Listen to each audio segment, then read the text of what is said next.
So we are in chapter 3 of Bhagavad Gita.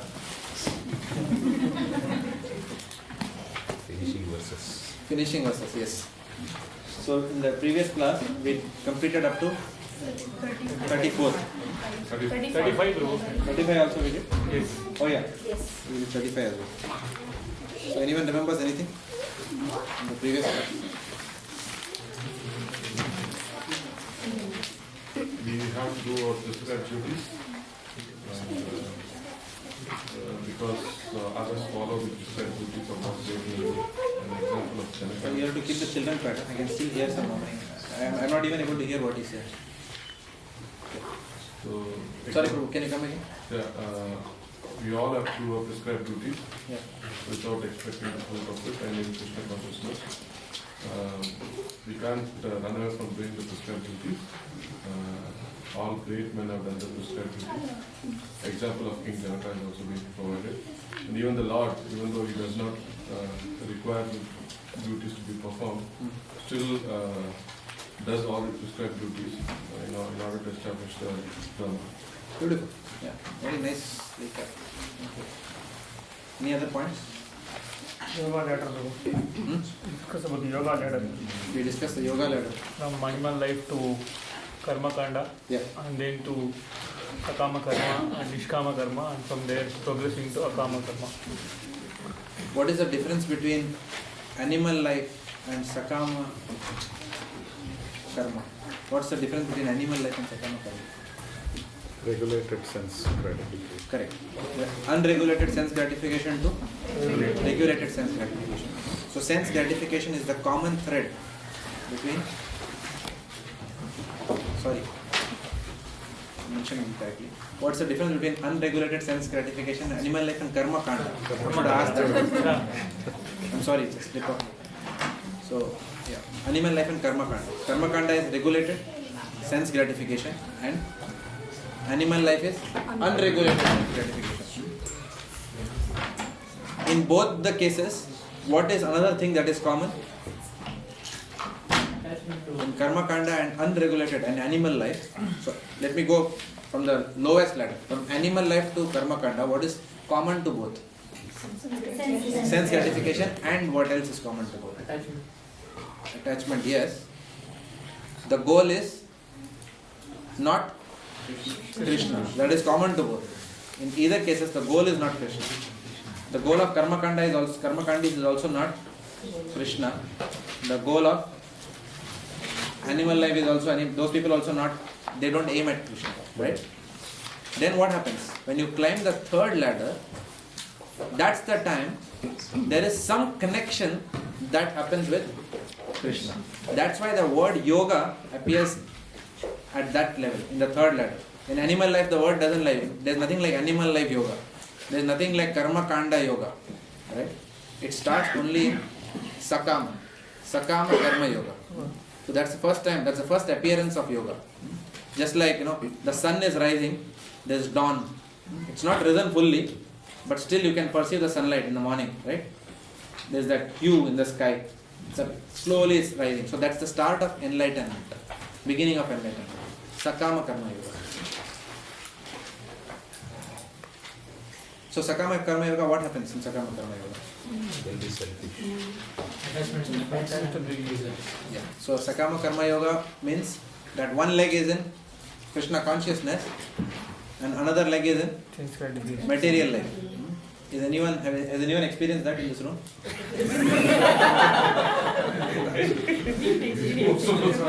Join the club. Okay. So all of us are like that.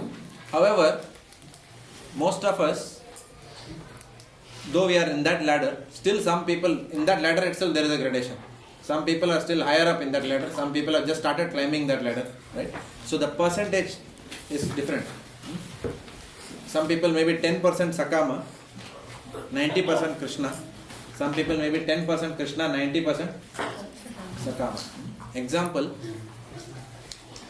of 10% Krishna, 90% sakama. Person starts coming to the temple and then the person wants to realize his or her own aspirations using the temple. That's possible. Many people come to the temple, but they come to fulfill their own agenda in the temple. There is some bhakti. At least they are not fulfilling their agenda in a pub. They are coming to the temple, which is glorious. At least they are not going to a demigod temple to fulfill their agenda. They are coming to Krishna's temple, but still they are fulfilling their agenda. 90% of the time, they are thinking about how I can become more popular in the congregation, how I can... Sometimes the newcomers also come, and because devotees are humble, devotees are easy to dominate in that one sense, isn't it? So devotees allow others. Oh, you want to take the credit? Yeah, you go ahead and take the credit. So it's a very easy environment for a person to come and start dominating the association of devotees, right? After some time, the person starts realizing, why is everyone, so I'm the only one dominating. Then he realizes something is wrong with me only, because no one else wants to do that. Then he starts asking questions. Is there something wrong with me, Prabhu? Oh yeah, welcome. Let's do some service. Go and wash pots. Then the person starts gradually observing other devotees and starts learning. So from 10%, then the devotee is now gradually moving upwards and upwards. And what's happening is association is also happening, and more importantly, what's happening? Hearing is happening. So if hearing is not happening enough, if association is not happening enough, then the person takes a long time to move from the 10% bhakti to whatever bhakti that one should move ideally. The rate is decided by the quality of association and hearing that one is taking. Many times, there are devotees who are in the association of devotees but not associating with devotees. We will find that also. In a congregation, you will find. Am I clear or no? Devotees who are in the association, amongst the association of devotees, but not associating with devotees. So you will find that these people will come to the temple every week. They will be there every week, okay? But remain aloof, right? They may or may not attend lectures. Usually they will not attend. More often than not, they will not attend. They will come themselves, or they will bring their children along to the temple. Stay aloof, not socialize, not move around with any devotees. Rarely ask, is there any service for me in this temple? Never they will ask. They will come and then they will drive off after they finish that. Okay? Some people are too attached to their children. In the neophyte stages also, that is another thing. Too much attachment to me and my family. So their whole goal, some people may come to the temple with an agenda, how can I promote my children here in this temple? Right? So they may not be attending any lectures, they may not be doing any seva, they may not be taking association of any devotees, just other than just saying Hari Bol Prabhu, that's all, full stop. Generally as an etiquette, Hari Bol. So very nice etiquette, nice warm personality like that. Okay. But the agenda is what? Something, okay, we want to give our children some culture, right? Or my children have some talents, how can I show it to an audience which is very humble and who will appreciate very easily? Because devotees appreciate very easily. Even if the khichdi is cooked, without salt, devotees will say, Hari Bol Jai Prabhu! At least Prabhu, you are cooking khichdi. In the hotel, if khichdi is cooked without salt, will you say, Jai, at least this hotel is, cooking khichdi? Will you say like that? No. In the outside world, nobody is going to accept such things. So devotee association is a nice breeding ground also. But it is okay. At least these devotees are still glorious. They are coming to the temple with their vested interests. But gradually, what will happen is, some saint will come along one day. They may not recognize any of us sitting in this room. But if Burijan Prabhu walks in, or Devamrit Swami walks in, then they will look up and maybe occasionally once they will come and hear. Some devotees don't even do that. Even when these senior personalities are there, they don't come to hear. They have their own agenda, again in the temple. They may prefer to sit in the courtyard, rather than come and hear that, Burijan Prabhu has come, at least come inside and hear from him. He doesn't come here very often. So a devotee takes own time to move in this graph, from 10 to, whatever the devotee should move into. So the two important characteristics are association and hearing. Of course, the devotees whom I am talking about right now are in the association of devotees, but not associating. Those are the examples that I gave. They are really not getting into it, not really committing to association with devotees. Because the risk is, when you come inside and commit to associating with devotees, then you are likely to have friction, right? You are likely to be in a situation where you have to subordinate, and nobody wants to subordinate, right? As long as I am fulfilling my agenda in the temple and everyone else is very nice with me and I don't have to subordinate to anyone, then I am liking to come to the temple. The moment someone tells me, Prabhuji, I think you must, sorry, what did you tell me just now? Don't touch me, don't tell me anything. I know what I am supposed to do. So therefore this fear is also there. That more I come into the inner circle of devotees, there may be someone who may be more senior than me, because I am used to thinking that I am the senior most wherever I go. When I go to office, everyone respects me. So then when I come to temple also, the same seniority should be there. People should respect my qualification. After all, I have studied in Melbourne University, right? So we carry all our mentality and try to fulfill the aspirations. The same mentality we carry here, and therefore as a result we don't progress. We don't progress as much, right?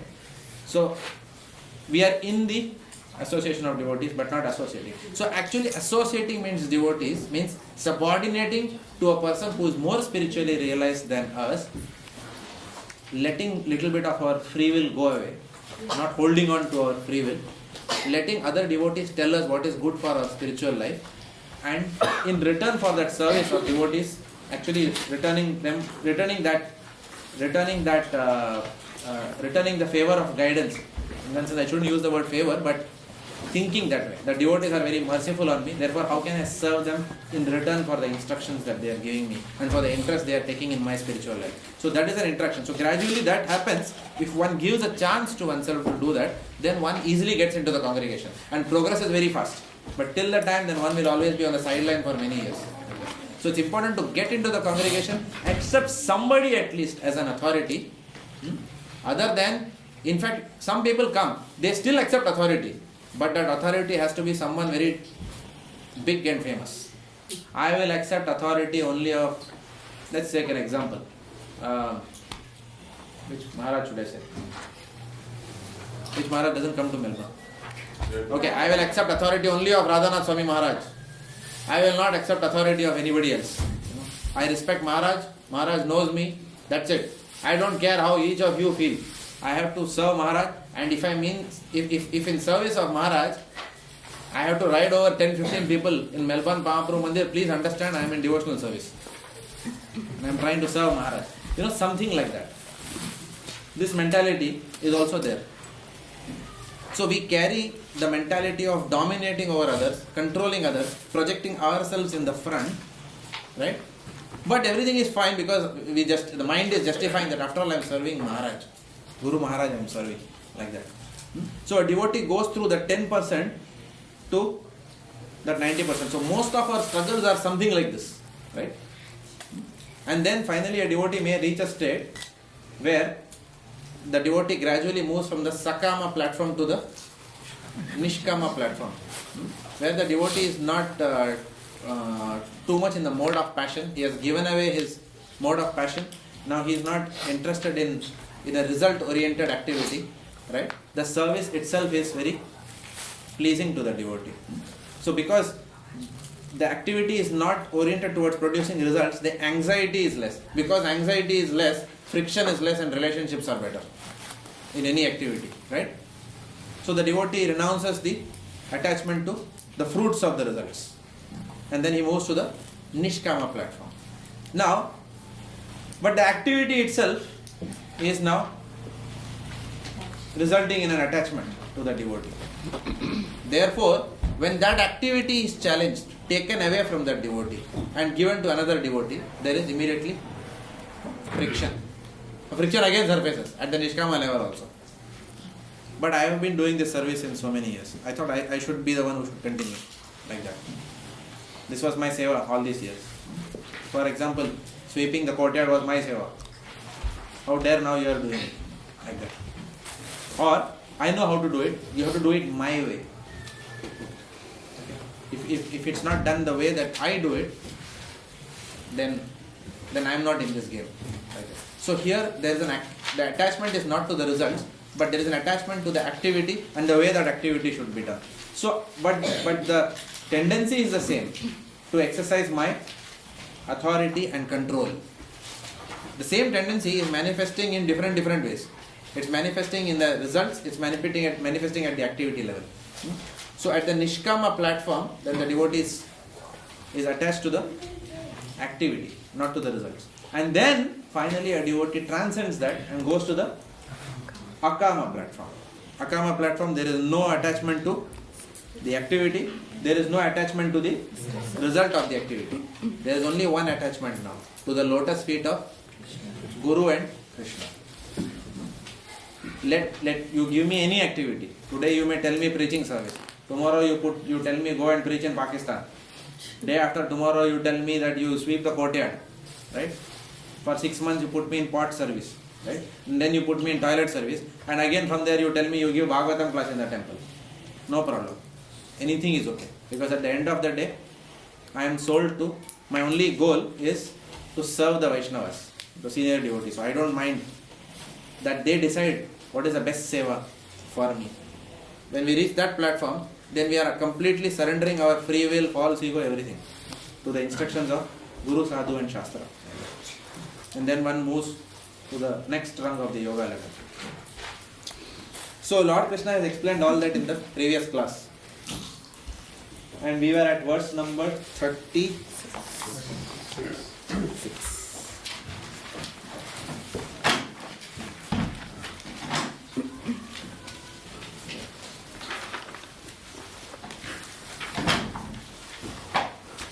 Arjuna said, O descendant of Vrishni, by what is one impelled to sinful acts, even unwillingly, as if engaged by force? Mahaprabhu.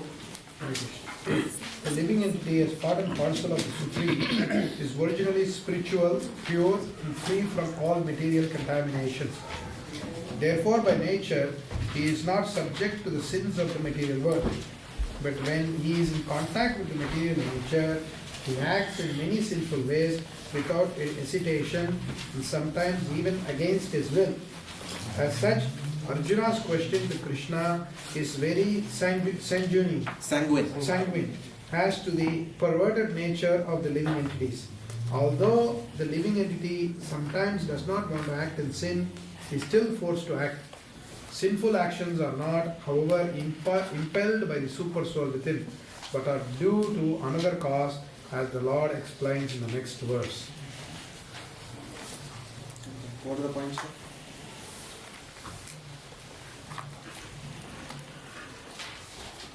The soul is originally pure and blissful, but when it comes in contact with the material world, it gets contaminated and do some sinful actions. Says that super soul is not responsible for any sinful acts that are being performed. Because I would like to add one comment. I think in one lecture I heard, there was one guilty person who was being prosecuted, and he was asked who, he was like a big murderer or something. He was like, why did you do all this? And he said, God asked me to do it from within. I heard it from in some lecture. So this is like the answer for that. So Krishna is saying, no, super soul is not responsible for your sinful acts. You yourself are responsible. So he can be hanged. God asked me from within my heart to hang you. Yeah. Sometimes we justify it. Anything else? The material modes impel the soul to act against his own free will.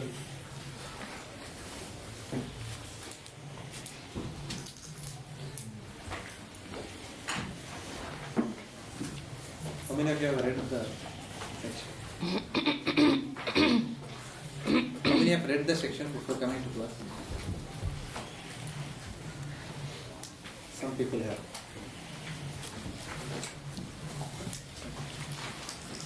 Okay. Alright, anything else? No?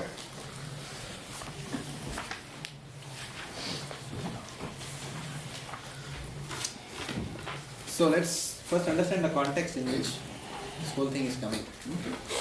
So go back to text 34.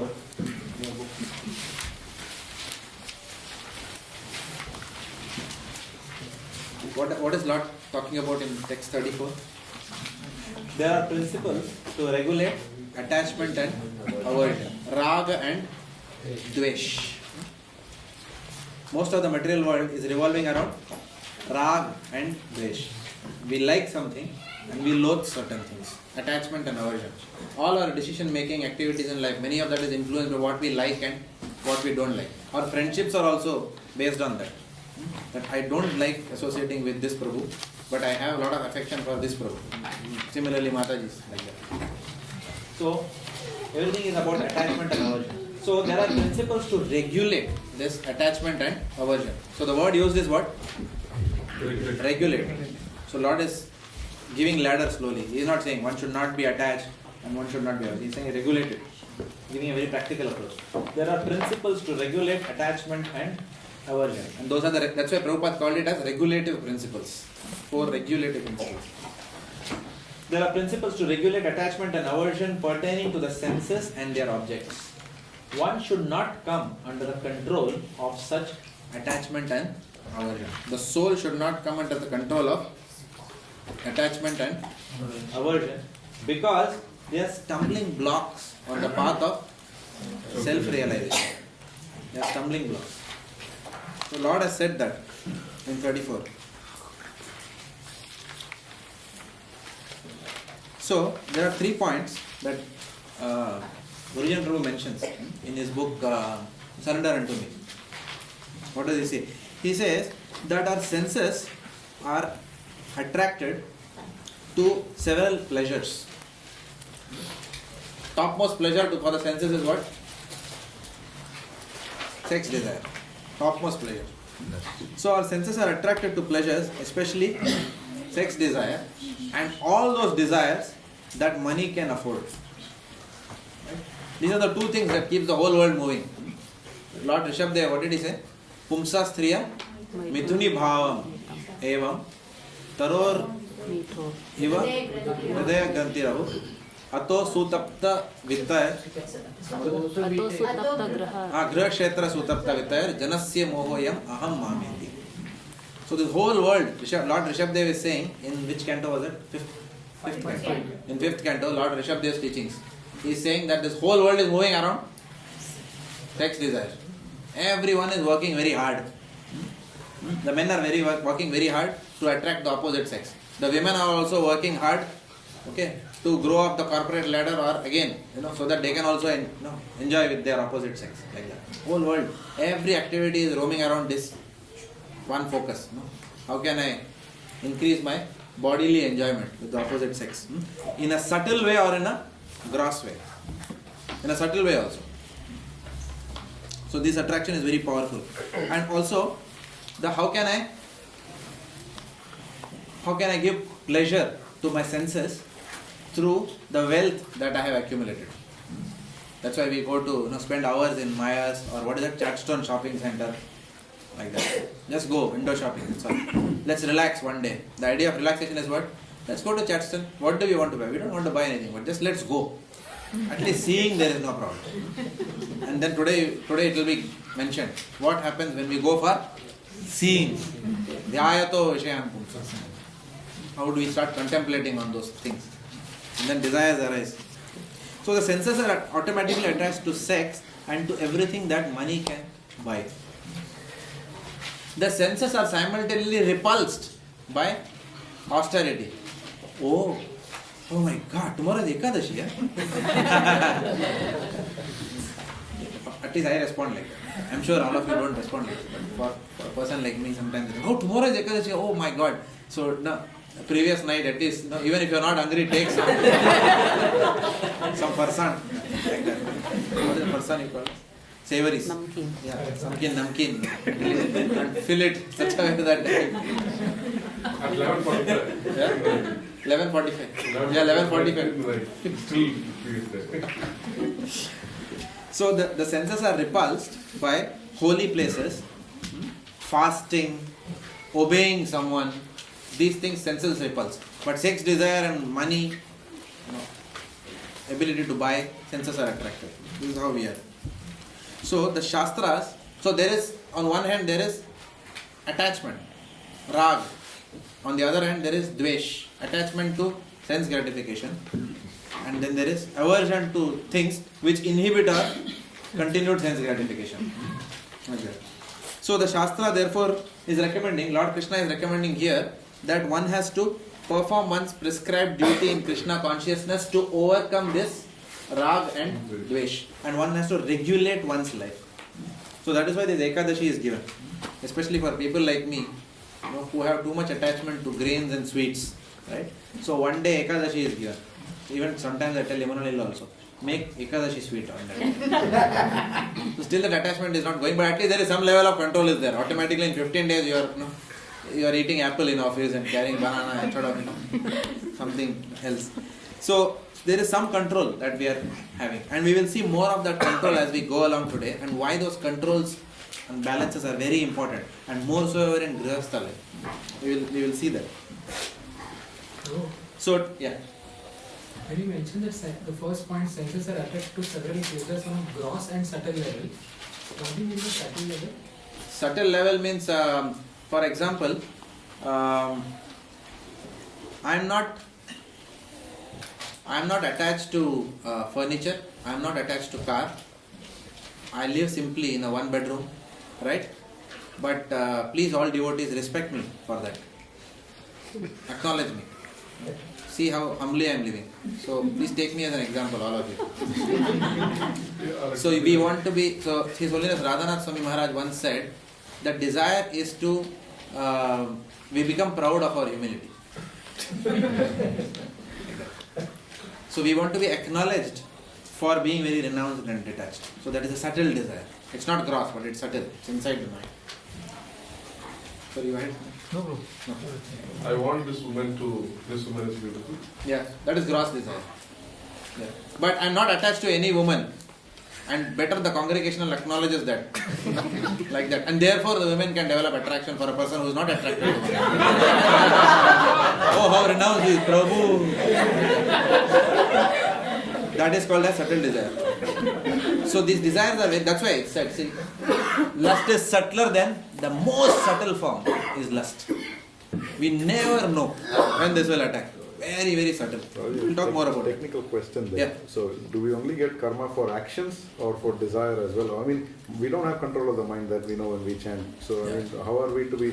So, whatever the mind thinks, do we accumulate karma for thoughts? The good part is in Kali Yuga, we don't get karma for anything which is not actioned upon.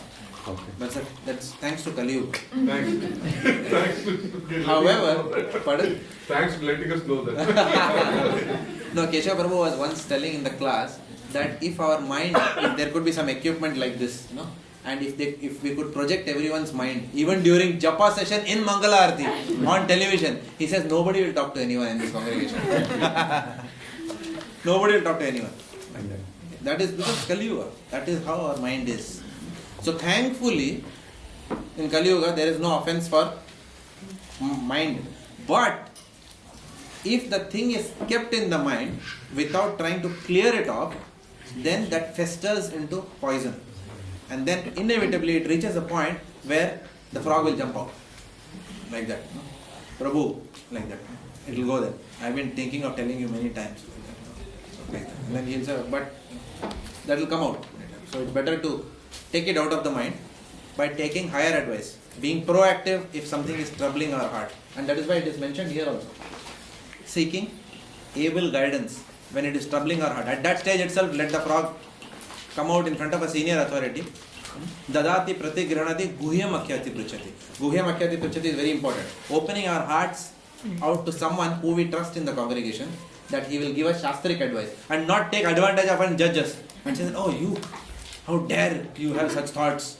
No, I had a lot of respect for you, Mataji, I had a lot of respect for you, Prabhu. No, not like that.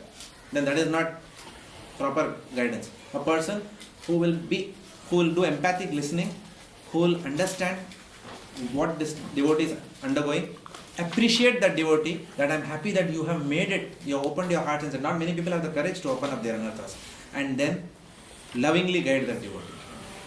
Sorry, you had a point? So we got the Bijam and Kutam thing, Papa Bijam Kutam and that thing. So in that we Bijam and Kutam also in that. Correct. That is what Prabhu was saying. Yeah. Yeah. It will lead to that cycle, Papam. Yeah, but that contributes. Yeah, that contributes. So there is a problem. Yes, it's a good point that you have touched on. I understand where you're coming from. However, for example, let's take an example. Let's say I cherish this desire, and I was telling in Mill Park program also today. I cherish this desire that I wish I was marrying Aishwarya Rai, Miss Universe. I'm not acting on that desire, so I'm not going and murdering her husband or running away with her or trying to molest her. But I have this desire. Oh, Aishwarya Rai, or maybe what beautiful lady. How lucky that Abhishek Bachchan, that fellow. Or Aishwarya Rai, or in Western, any heroine is there? Elizabeth Hurley.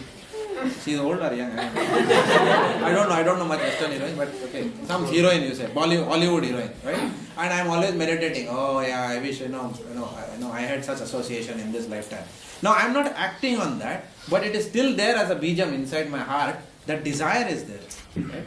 And then because of the desire and attachment, I have to take birth again. Prabhupada said, even if you have attachment for one Rasagulla, you have to come back into this world, right?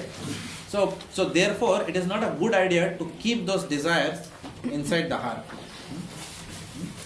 Take senior guidance and fulfill it in a regulated manner. If you can overcome it, very good. By proper sadhana, it will go away with a higher taste. But if not, then regulate that desire. Regulated doesn't mean that go to the same person and say, oh, you are married, I understand, but I want to regulate my desire. No, not like that. Okay. Regulate means then you marry, laudably in a grihastha ashrama. Okay. You look for a wife who is very beautiful, almost like Aishwarya Rai or whatever, and then together serve Krishna, so the desire will go away after some time.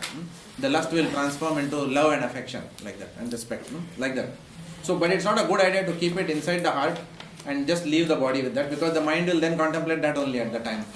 There will be frustrations and desires which will surface at the time of leaving the body, and then our next body is already getting prepared, in some form, like that. So if we have to marry a very beautiful woman, then obviously we have to either be wealthy or handsome or intelligent. One of this has to be there. Otherwise, why beautiful woman will marry? Correct? So the next body is getting prepared, where I am getting birth, like that. If I have the karma. If I don't have the karma, then that is also not going to happen, like that. So the laws of karma are very difficult and to understand that way. But largely, it's a general advice that not to keep too many desires just hidden from everyone within the heart, to either discuss it with the senior devotee and get it out of the system. And then the devotees will advise whether you can conquer that, you are on a platform where you can completely conquer that, or a slower way wherein you can regulate it and get it out of the way. Yes? Prabhuji, what if they increase the number of rounds, then? Yeah, if we increase the number of rounds, that's a very powerful way of overcoming the desires. That is what the Acharyas have said. I have also read that. Satswarup Das Maharaj, Satswarup Goswami Maharaj, he writes that if you improve the quantity of rounds, then the quality of rounds will go up. Many of us have the reverse notion. Many times in Bhakti Vriksha program, someone tells, no, Prabhu, I am only chanting 4 rounds. When I become very attentive at 4 rounds, then I will go to 5 rounds. Actually, it doesn't work like that. When you go to 19 rounds and 24 rounds, then then Krishna's mercy will come inside. And then he may give you more opportunity to chant attentive rounds. And when we chant attentive rounds, obviously the cleansing process is much faster. Like that. So the desires will go away. Or will be replaced with a higher taste. Someone had a question here? So, let's go to text 35 again. We are taking 2 steps back now. Text 35.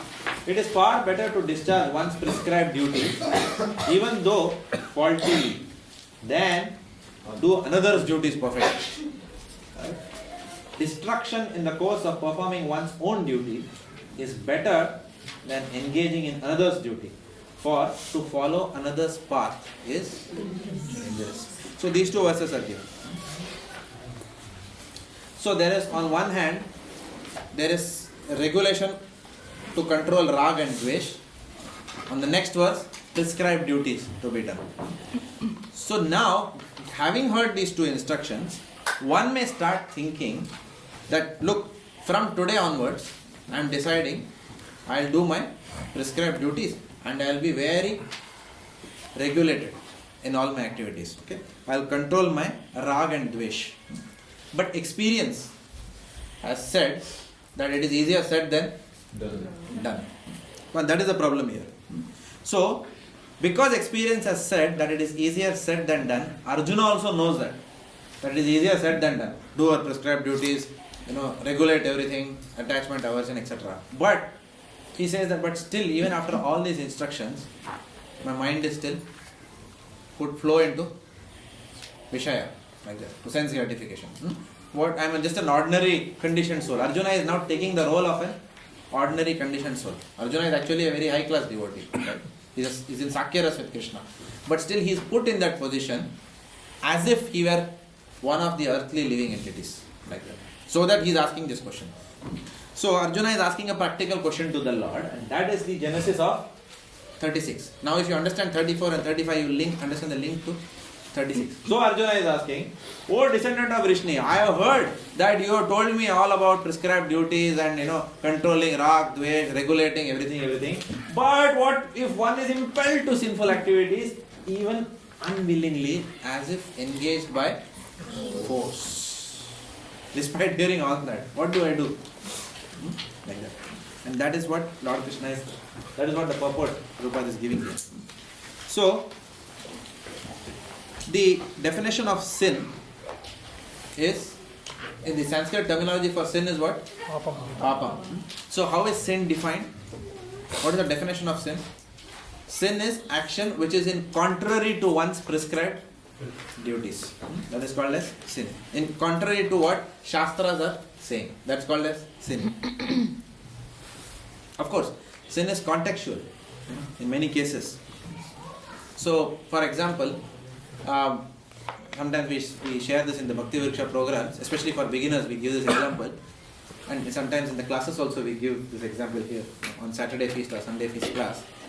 That if a person is on the battlefront and he is part of the Australian army or Indian army, which I am more familiar with. So India is most of the time fighting across the border with Pakistan. So let's say the person is given a AK-47 rifle and he is being told, okay, go and kill the soldiers. And he goes and kills soldiers, the enemies who are trying to enter the territory and protecting the nation. And then he goes and he gets a salute and he gets an award and a medal from the president, right? Paramveer Chakra, whatever that he is given. Some chakra he is given, some medal is given. So the person starts thinking, hang on, oh, AK-47, medal. Okay, I have had problems with my neighbor since many days, not cooperating with me. So let me turn the gun on him and do the same activity and expect a medal. Okay. So obviously you know what he is going to get. In India we call it as section 302. Okay. He'll get jail like that, and maybe hanged to death. Huh? Death penalty. Okay. 302. That's what he will get. He will not get a medal. So, actions are relative in this material world. So, what is sin?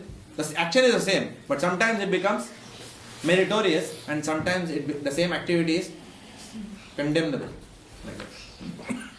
However, Prabhupada has made it easy for us by giving 4 activities which are sinful under any circumstance.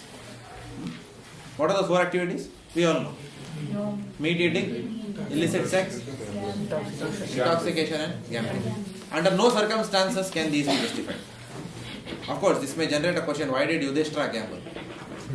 He was a pure devotee. How was he justified in gambling? Right? For that, I request all of you to hear a series of lectures called as Controversies in the Mahabharata. Please hear this lecture.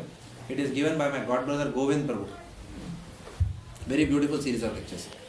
How can Draupadi be called as chaste when she has married 5 men? This is another question. Karna, such a nice fellow. What was his fault? Jai Karna. Many people are on Karna's side.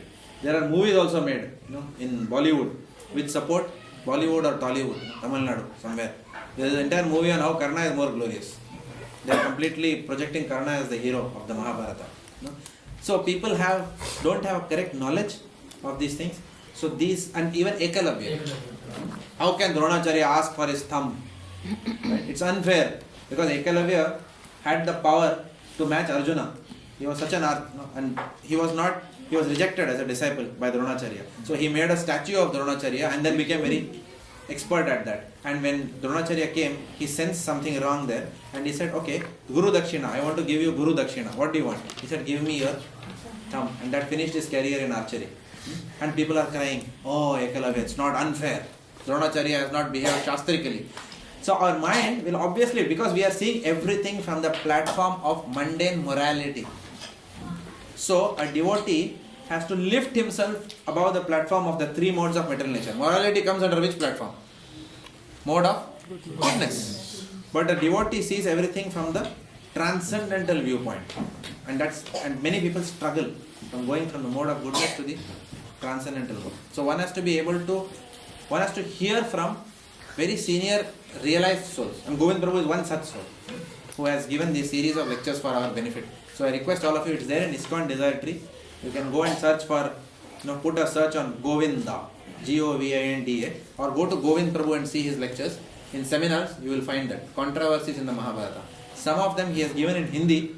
So if you cannot understand Hindi, then ask someone, your friend or somebody, devotee friend, to hear it, who knows Hindi, and then explain it to you in English. Like that. So Prabhu, can you give a quick view about Dhritarashtra gambling? In 1 minute. Not now. I'll give it in some other class. If you're not, but you first hear the lecture. Okay, otherwise, it's a huge topic. It can't be done in 1 minute. I had to hear the lecture 3 times to understand what he is talking. It's so complex. Draupadi was the most complex. I got a headache actually. I actually got a headache because I heard it 3 times and it was so complex. I couldn't follow the thread what Govind Prabhu is trying to speak. Govind Prabhu's lectures are very deep. Some intelligence is required and I don't have that. So I have to hear it 3 or 4 times. You are lesser souls than you. No, not like that. But you hear that. Some of us will may be able to connect very fast like that. But for me, it took me many attempts and I still haven't got a full grip on it. So sometimes what happens, when I sit with a notebook, then I understand better because I like to write points. So I hear that I think and then I think about it and again go back, again hear, again write. So I haven't done that exercise. So, but I am happy to take a separate session on that if you like. But if we do it today, then we will not do justice to the other part. The first 35 you said discharging one's duty in one's own grihastha is better than doing something else.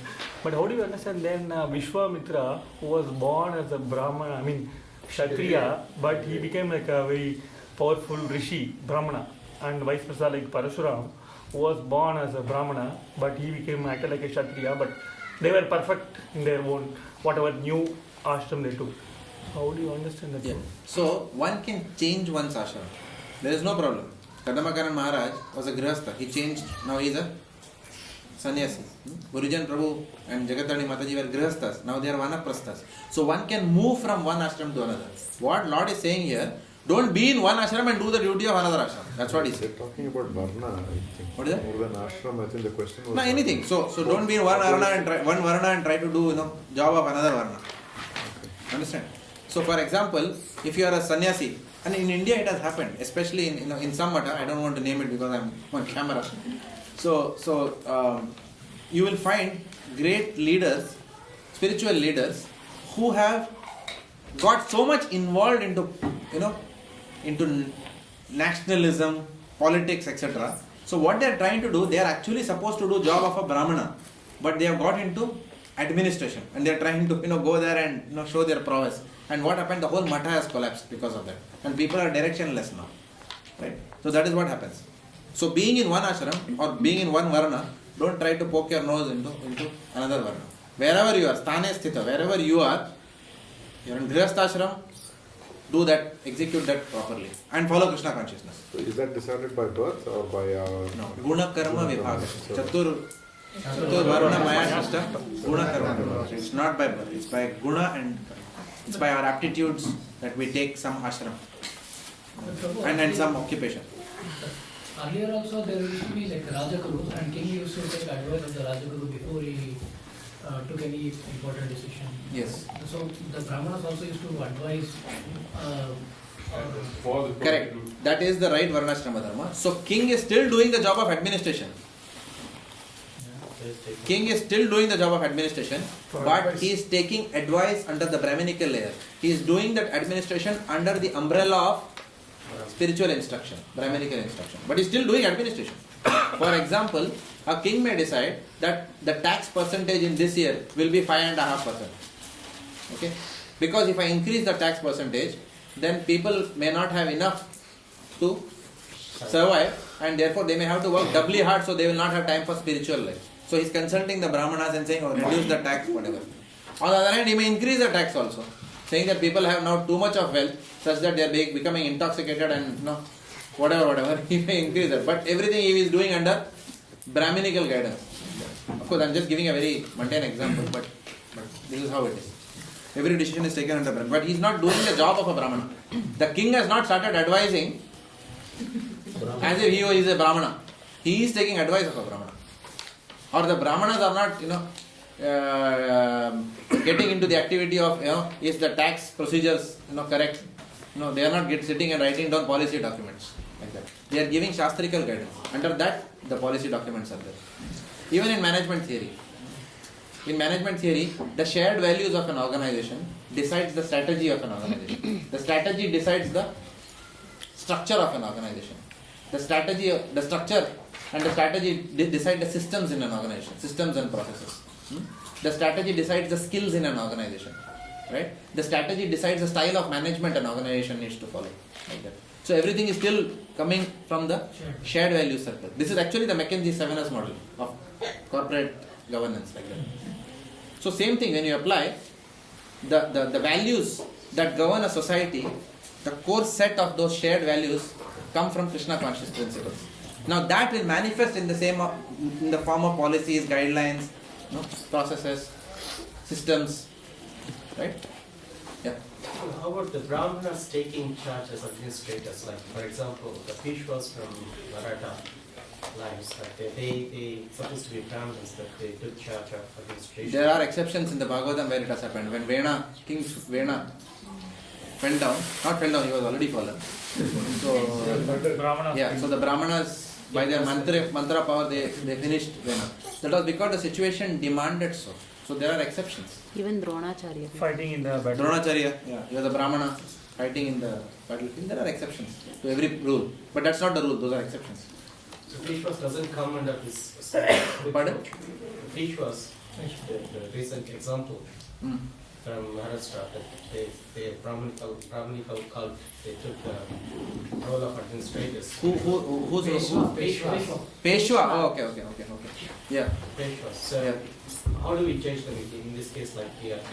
I'm not sure. I have to read the whole context of what was the problem with Peshwas, or what did they want to achieve at the end of the day.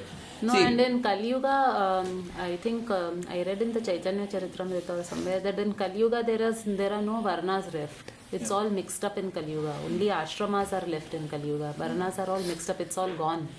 Hello, Shudra Sambhava. Everybody is Shudra. So that applies to anybody, even the Peshwas.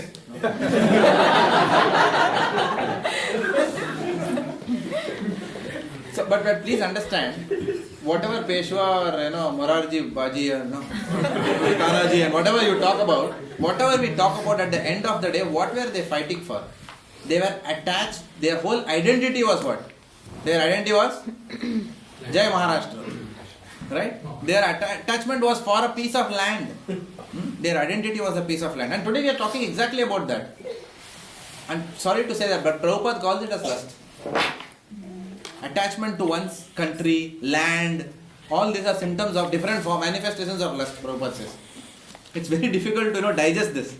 Because these people, actually they have been glorified in the books of history. Even I ended up, writing about Morar Baji, how he saved, when Shivaji went ahead and, Baji Prabhu, how he saved the fort of Sinhagad or something like that. I have studied all this in history.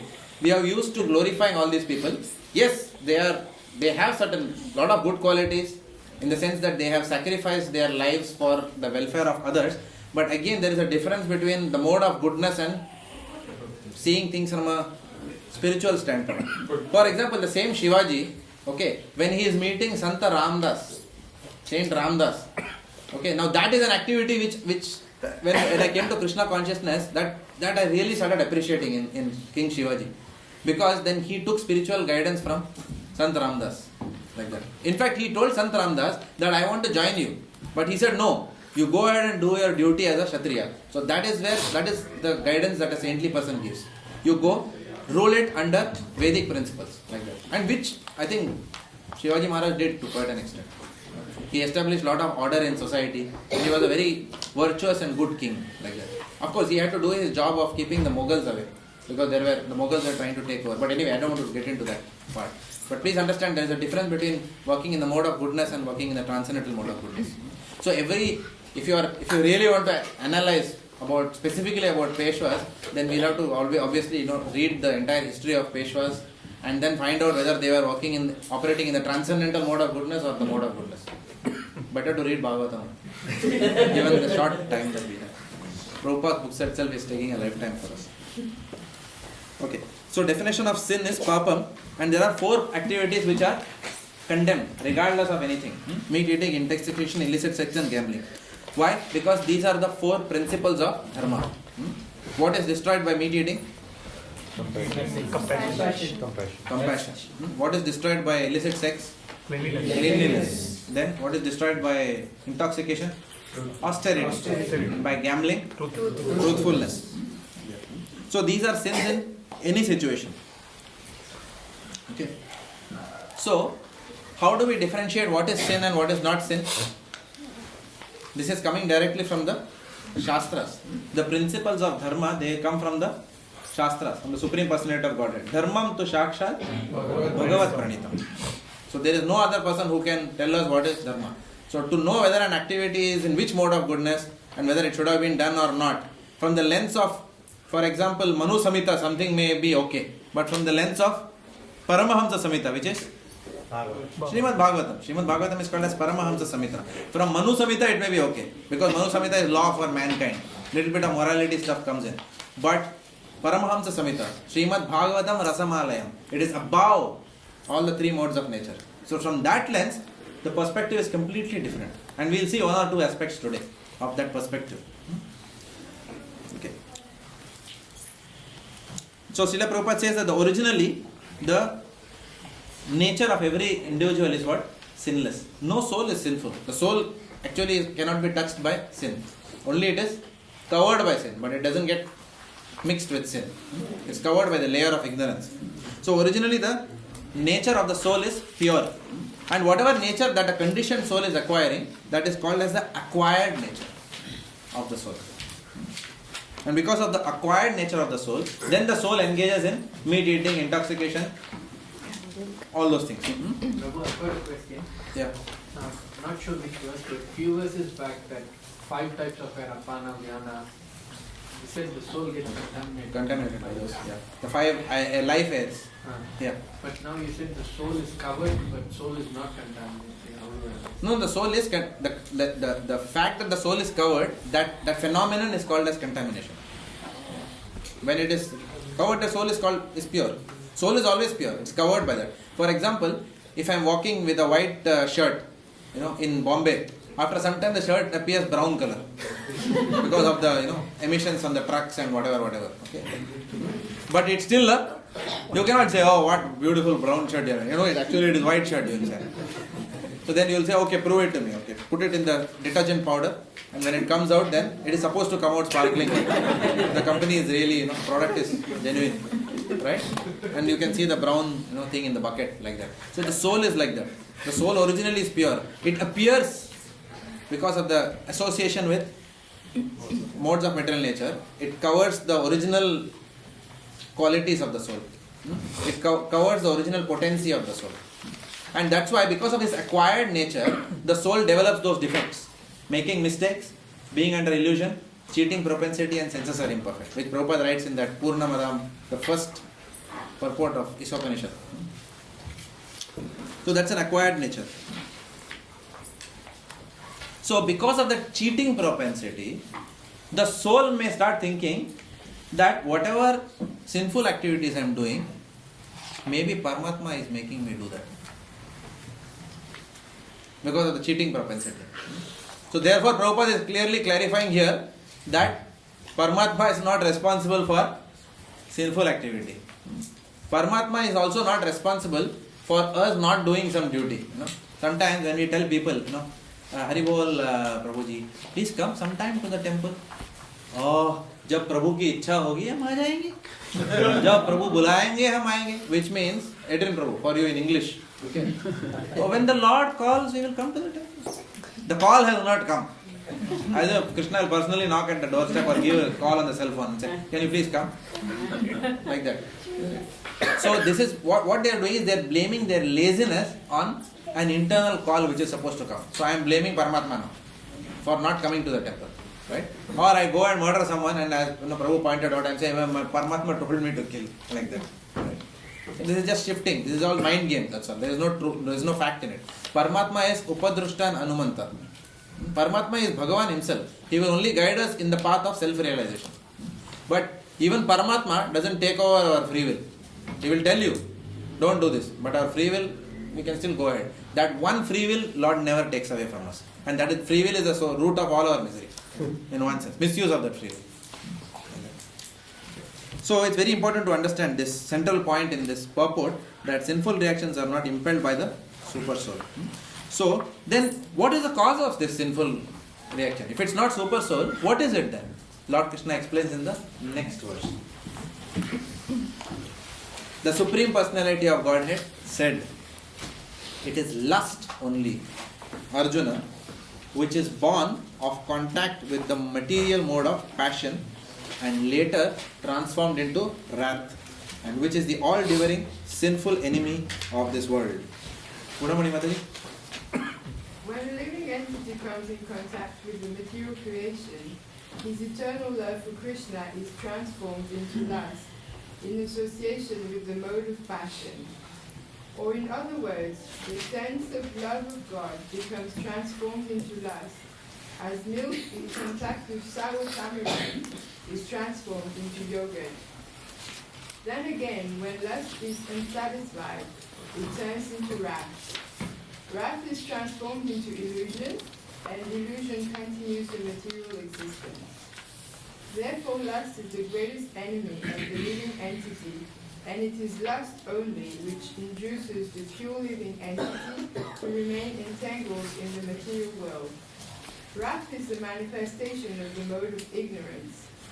These modes exhibit themselves as wrath and other corollaries. If therefore the mode of passion, instead of being degraded into the mode of ignorance, is elevated to the mode of goodness by the prescribed method of living and acting, then one can be saved from the degradation of wrath by spiritual passion. Thank you. Other points?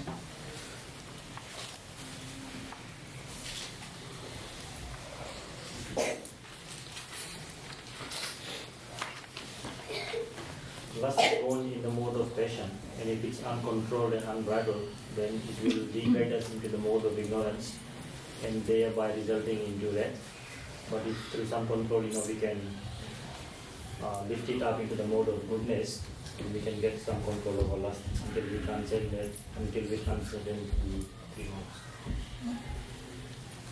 Prabhu, what is the word lust in Tamil? What is it called in Tamil? Kamam. Kamam and Kovam. In Tamil.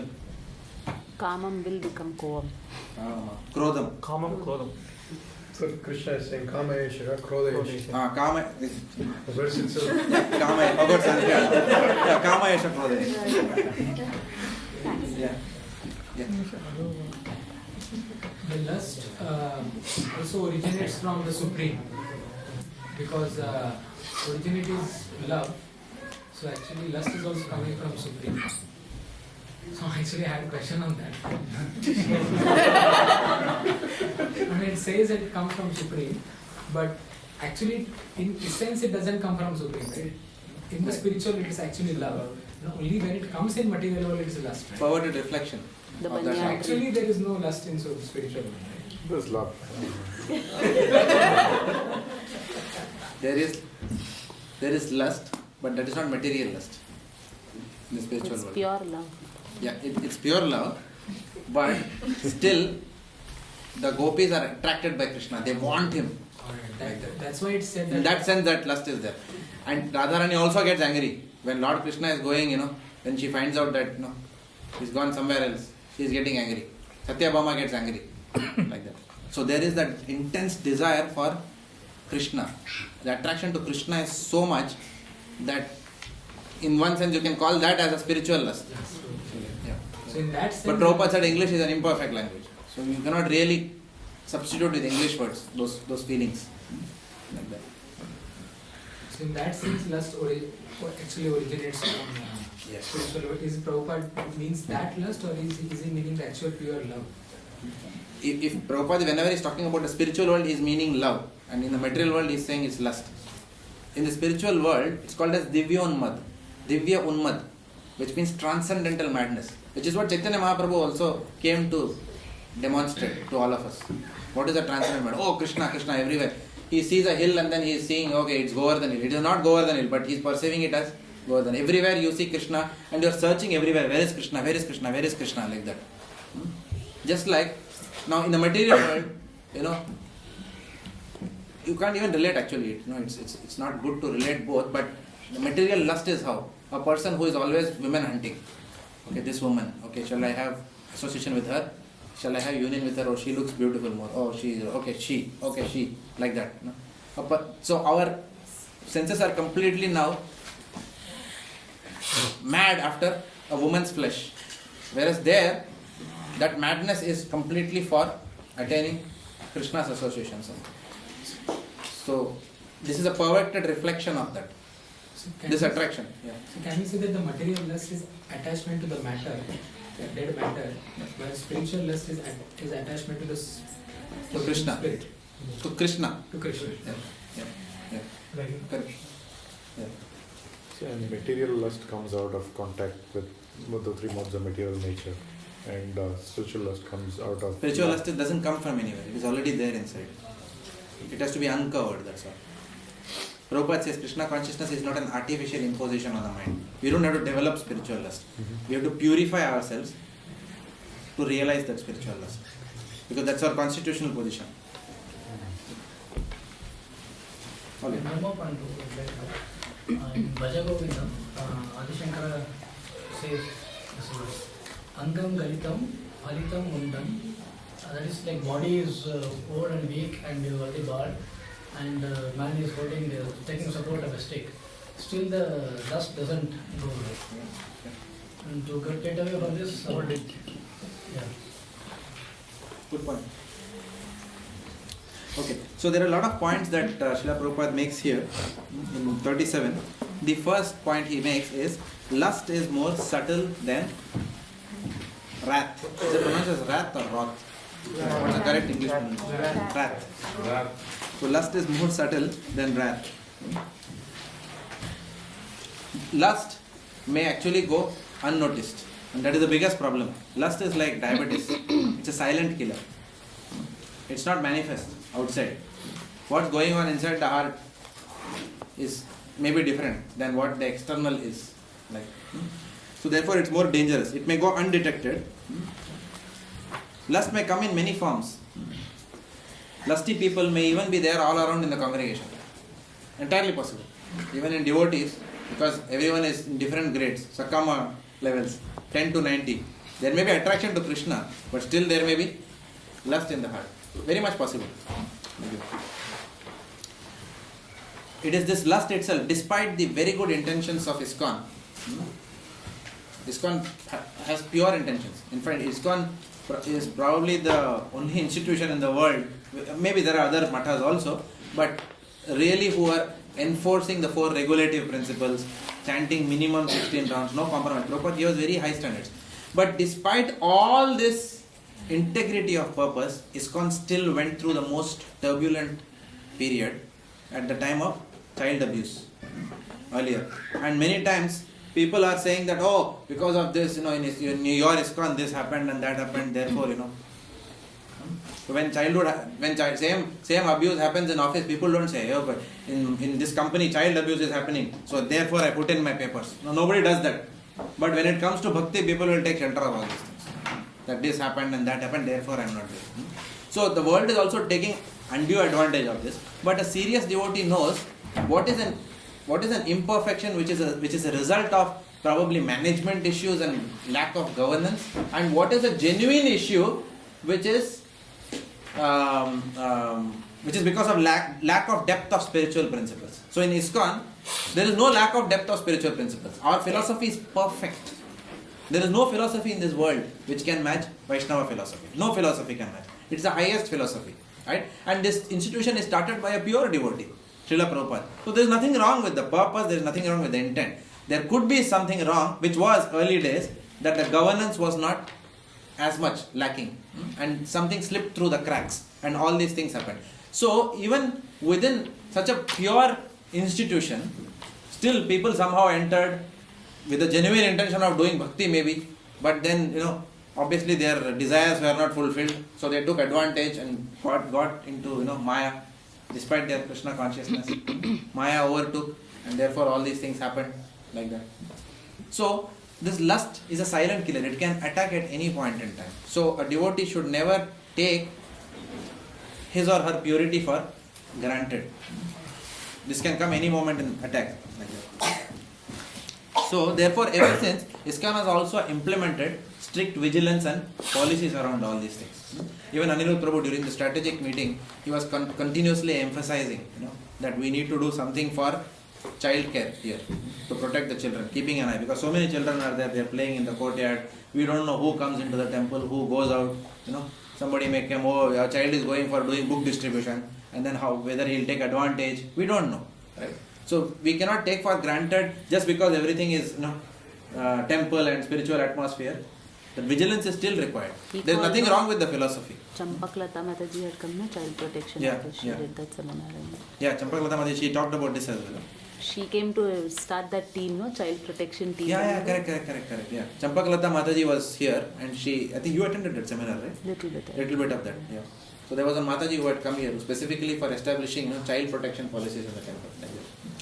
Anyway, so the point that we are trying to say is that ISKCON itself has gone through constant challenge. So this lust can attack from anywhere and any time.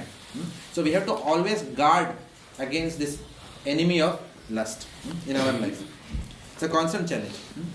Even Ajamila went through lust. Ajamila was, Pakka Brahman, right? But then he just inadvertently saw a man kissing a prostitute and getting intimate, and immediately Ajamil's head, gone.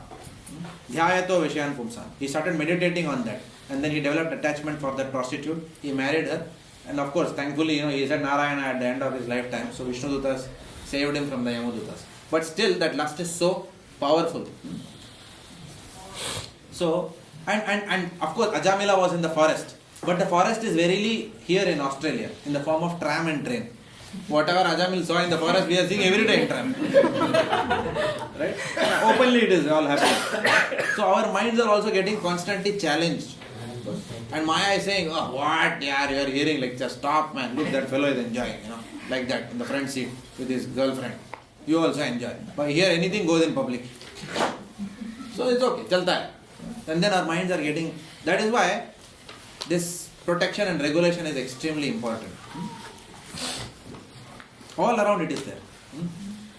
You go to a theatre, it is there. You go to a theme park, it is there. You cannot avoid it. You go for cherry picking in a farm, there you will find a couple sitting under a tree. Like that. You can't do anything. You look everywhere, this is going on. And our children are also exposed since an early age. To some extent, in India, because I don't know how it is now, I heard it has become, we have caught up now with the West. But earlier days, at least there was some regulation. Nobody will publicly, I have never seen, in the train or something like that. Even the husband is sitting with wife, he will not hold hand of the wife in public. Nobody will do that in India, or holding hands and walking like that. No, nobody will do all that. That was Vedic culture. Never. Right? Because the children will learn from the parents. The parents are doing that in public, children will also do it. Like that. Then there is no point in saying, for my children's sake, I want them to become Prahlad and all that. There is no point. Because we have to become Prahlad first. Like that. Okay.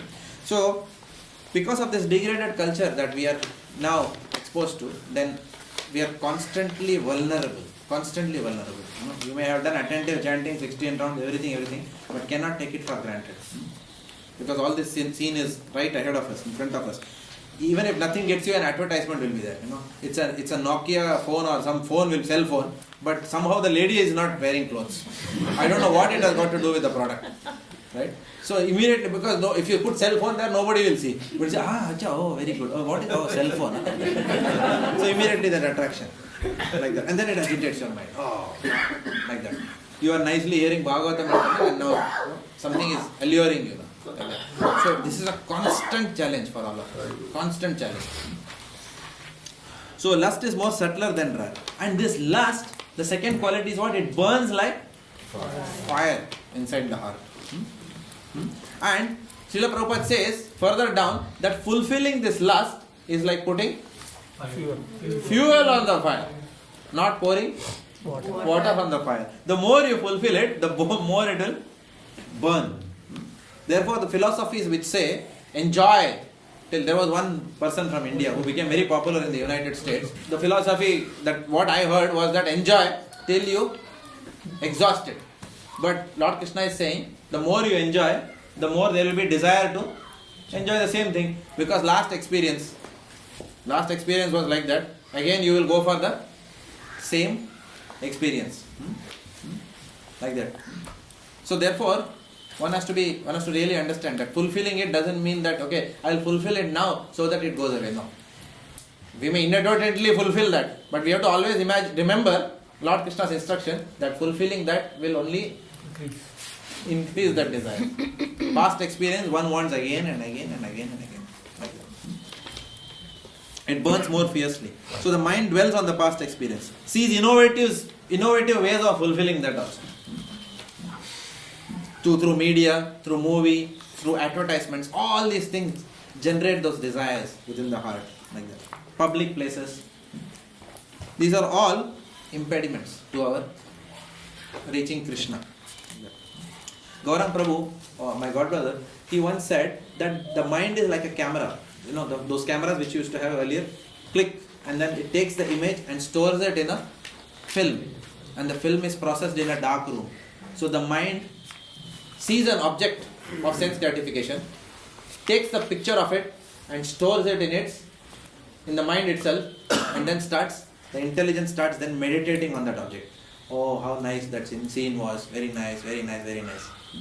And then what happens?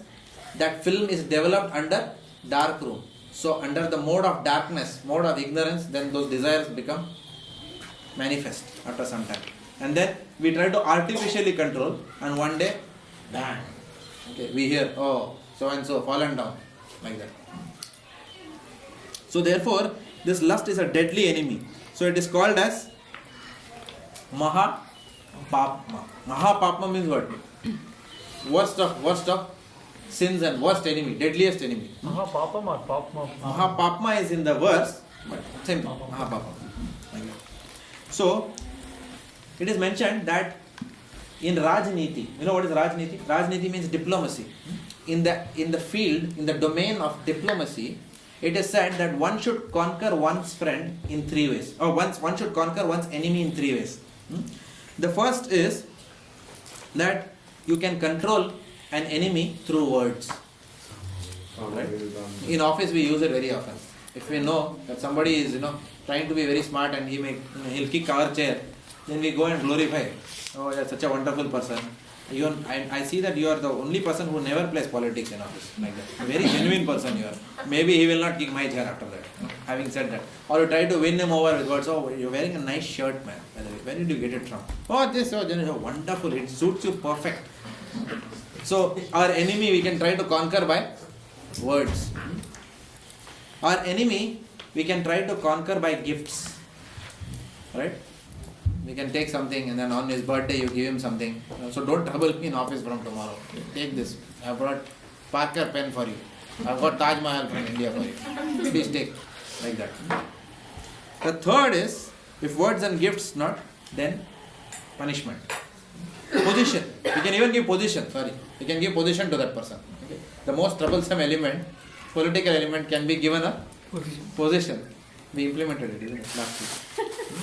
we give a position to that person in office, and then sometimes we can give punishment. These are the four ways in which you control an enemy. But this lust is so bad, Mahapapma, you cannot control it by words, by gifts, by giving it a position. The only way is danda. Danda means what? Punishment, not danda. Dand means punishment. Sanskrit. So lust, the only way is punishment. Of course, the proactive way of controlling lust is by seeking able guidance to conquer this lust. So it's a mightiest enemy. Next point which comes out from Prabhupada's purport is lust arises from the mode of passion. Therefore, Srila Prabhupada writes in his purport that instead of degrading into mode of ignorance, elevate to mode of goodness by prescribed methods of living and acting. So lift it.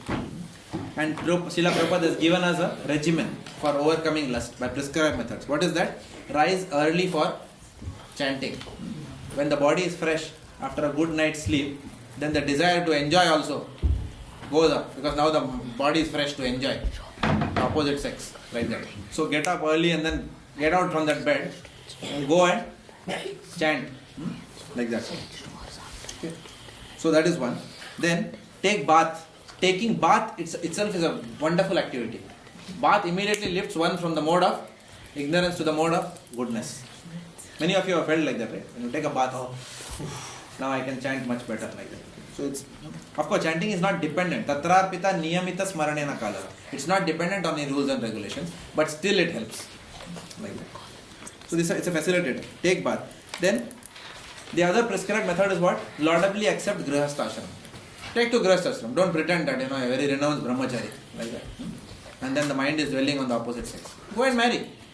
Of course, take the responsibilities of grihastha ashram. After that, go and work. Right? And engage free time in prescribed duties or Krishna conscious services. Most of the lust affects most when we have idle time. This is common for everyone. I have heard so many lectures. Everywhere this is hammered. Lust comes and attacks us only when we have idle time. So pack your day in such a way with Krishna conscious activities or your prescribed duties. What are the prescribed duties of a grihastha? Going to work, right? Children's education. These are all prescribed duties of a grihastha ashram, right? Doing household activities, vacuuming, cleaning, washing clothes, washing utensils, whatever. So pack the day in such a way, right? And then free time, not free time, planned time for reading Bhagavatam, for attending, some course or whatever, like all of you are doing now, like that. So pack the day, not only Saturday, pack Sundays also, pack Mondays also, like that. Pack all the days like that, in such a way that there is very less time for the mind to be idle. When the mind is idle, Maya chapatya dhare. It will come and catch it. Oh, idle time, come on. Why don't you watch something? Oh, very good. So like that. So we have to pack our day in activities which are in the mode of goodness. Even when we are doing passionate activities somehow. For example, washing utensils and doing vacuum, these are all passionate activities. So I have seen Yamunalila does that very often in the house. Every time she is washing utensils or doing anything, lecture is on in the house. So she is always listening, which is good. I used to do that before, I am not doing it very often now. Maybe I should start doing that now. So that's a good way of being in Shuddha Sattva. Maharaja's lecture is playing always in the background, like that. Or some other devotee. Like that. Lust need not go with old age. What is that? Galitam, Mundam, that verse. Yeah. So the Lord says, Daivi Hesha Gunamayi Mama Maya Duratya. Maam Evaye Prapadyante Maya Metantaranti. The only way that lust can be overcome is by engaging in my devotional service. Nowhere it is said in the scripture, lust will automatically go away with old age. The example is also there of King Akbar and Birbal, right? I think Akbar and Birbal story, right? Prabhupada said that story. Prabhupada said that story of Akbar and Birbal. Birbal was a minister. Akbar thought that old age, sex desire goes away. So Birbal told, no, come to the hospital. When you come to the hospital, get your granddaughter also. Granddaughter or? No? Daughter. His daughter. Daughter, get your daughter also. So the old man was lying in the deathbed, right? He is suffering, but when he saw King Akbar's daughter, then a smile, his beam, and he was assessing her like that. So then Birbal said, look, his one foot is in the grave, but his desires for attraction has not gone, even now. So this doesn't go with old age, like that. If you read, the newspaper, you also find 70-year-old rapes 16-year-old. You'll find full news is like that nowadays, right? School teacher rapes. I was hearing a lecture today when we were traveling to Mill Park program. School teacher misbehaved with, tried to molest girl. So he's in the position of a guru, teacher, and then he's molesting the girl, like that. So father and daughter, maximum in times of India, this news nowadays. Father and daughter. It's shocking, actually. Can't even imagine this. But father and daughter. So, even that relationship, one needs to be careful in Kali Yuga. Therefore, Prabhupada said, one should not be with one's own daughter or even mother alone in a room. Or sister. Or sister, yes, alone in a room. Just imagine, so how careful we have to be. And Prabhupada is warning us, cautioning us on this. So, lust does not go with old age. Lust transforms into wrath or anger eventually, if not fulfilled. We have seen many Bollywood movies are of this theme. The villain is always eyeing on the heroine like that, and he has been meditating on her. But the heroine is spurning his offers like that, rejecting it. And after that he says, "Now I have caught you today." And then the hero jumps, of course. From somewhere he lands there and there is fighting going on. And then the hero wins and the heroine is freed. And the movie is over after that. Like that, okay? But the theme is same. That the villain has been meditating on this heroine for many days. And one day what happens? He is not able to control. So he goes and tries to molest. So that is the dhyato vishyan pumsa. Whatever is in the mind, if kept unchecked, will eventually lead into activity. So it has to be checked at that level by the process of chanting the Hare Krishna mantra. Now, lust is more subtle, it is said, and anger is more manifest. So angry people can be found out very easily. Little bit lesser devil, like that. Okay. And this anger can also be channelized very nicely. It's difficult to channelize lust, but anger can be channelized. For example, anger can be channelized against blasphemers of devotees, against aggressors, against Mayavadis. We can channelize our anger. And in the spiritual world, anger is channelized always for the pleasure of Krishna. Even in Kurukshetra, Arjuna wouldn't have fought without anger. So he used his anger to serve the Lord. Like Radharani gets angry with Krishna all the time. But that anger is very pleasing to the Lord. Right? Tax collection pastime, which we saw in our Bhaktivedanta programs. She's standing and saying, you have to pay tax to now. And then the gopis are tying all the gopas and then giving them a good thrashing. They are saying, we will not pay tax. This is Radharani's land, you guys have to pay tax. So this is apparently a pastime of anger. They are actually thrashing, beating the coward boys. Right? So this anger is different. So this anger is what is there even in the spiritual world, which gives ras to the Lord, which gives pleasure to the Lord. So it can be channelized. Or the anger of a guru towards his disciple. Where the guru is chastising the disciple, the spiritual master. That anger is also spiritual in nature. So anger can be channelized in multiple ways. So Lord Krishna is explaining in the next verse the different degrees of covering of lust. Because lust is so subtle, no? So how the purity of the soul is covered by this lust, he is explaining in the next few verses. So anger can be channelized, but lust cannot be channelized. It only has to be removed.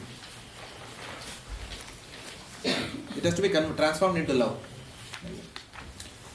The Supreme Personality of, where are we now? 37 we did, right? 38. As fire is covered by smoke, as a mirror is covered by dust, or as the embryo is covered by the womb, the living entity is similarly covered by different degrees of lust. Thus, the wise living entity's pure consciousness becomes covered by his eternal enemy in the form of lust, which is never satisfied and which burns like fire. We have discussed some of these points. So some more points we'll discuss on 38 and 39. So here, Srila Prabhupada is giving 3 examples. The 3 examples are in an ascending order of covering. Now covering what? Soul. Correct. Not lust. Soul. The covering is of the consciousness. So we have to understand this analogy correctly. Otherwise, because we're talking lust, and then it's covering, so as if it looks as if something is covering lust. No, it's covering pure consciousness. These examples. So, the first degree of covering, Prabhupada says, is just as a fire is covered by smoke. So, what is the fire? Pure consciousness is the fire. And what is covering it?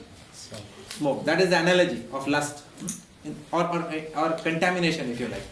So contamination is covering pure consciousness. Pure consciousness is akin to fire, and contaminated consciousness is compared to smoke. That's the first level of covering. So it indicates a thin layer of covering, which means anarthas are now not so mature. Very thin anarthas, like that.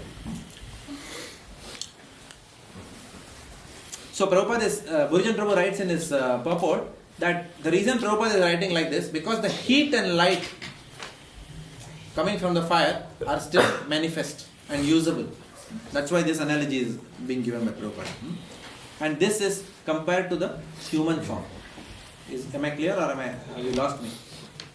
So there are 3 degrees of covering of pure consciousness by contamination. The first degree of covering is the lowest level, which is the analogy is fire covered by smoke. So this is the thinnest layer of covering. This is the lowest level of covering, thinnest layer of covering, where the heat and light of the fire are still usable and visible and manifest like that. Difficult to understand, Prabhuji. I mean, anyway, if you go through the 3 levels, is it the reaction that you get a human life because you had such a covering, or is it, how can we directly compare it? No, if you say the next 2, we will come in the class. So this is the analogy Prabhupada is giving is the human form. In human, we have got a human form for self-realization. So we have already exhausted a lot of karmas to come to the human platform. And in the human platform only do we have the power to inquire into the goal of life.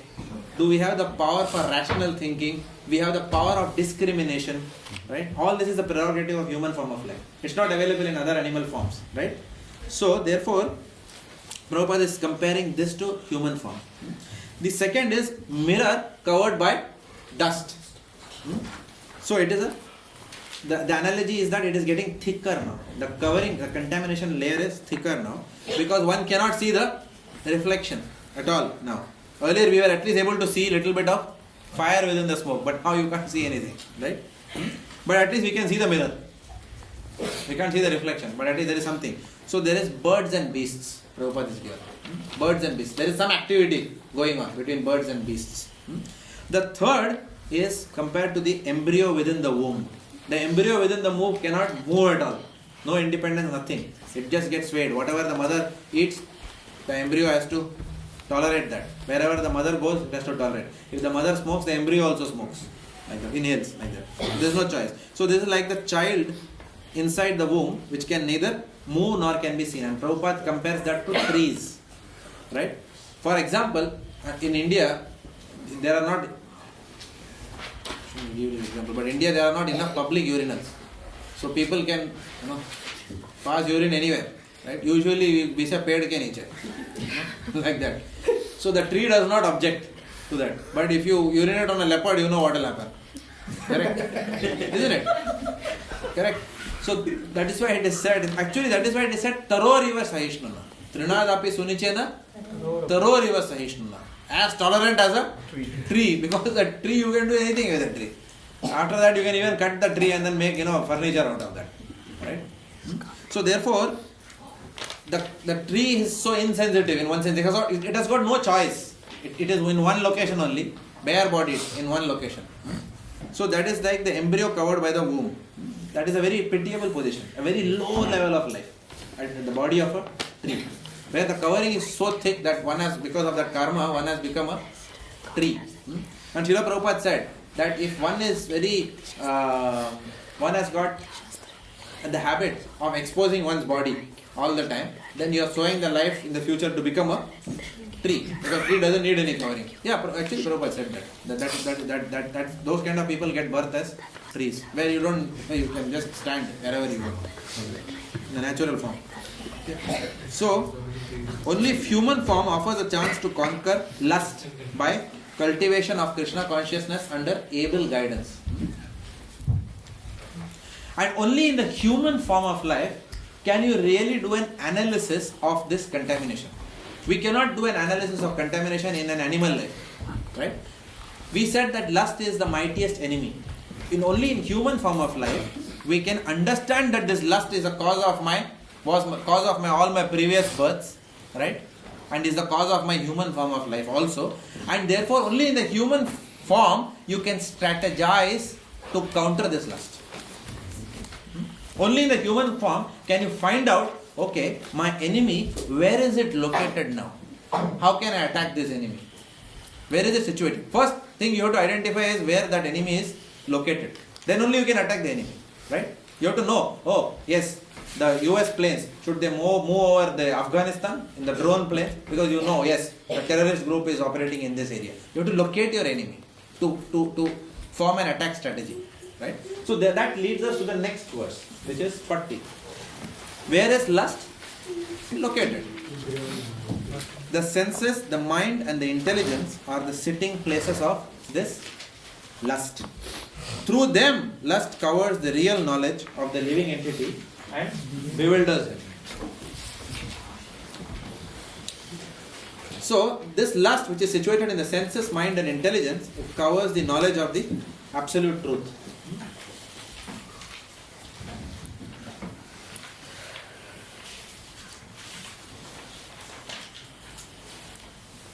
If you go back to 28, please go back to 3.28.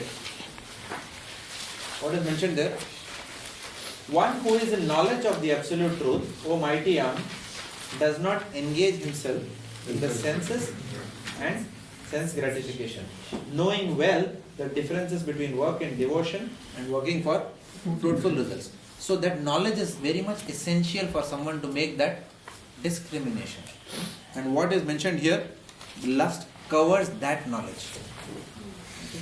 Lust covers our sense of discrimination. So when one is lusty, then one even forgets that this is my daughter.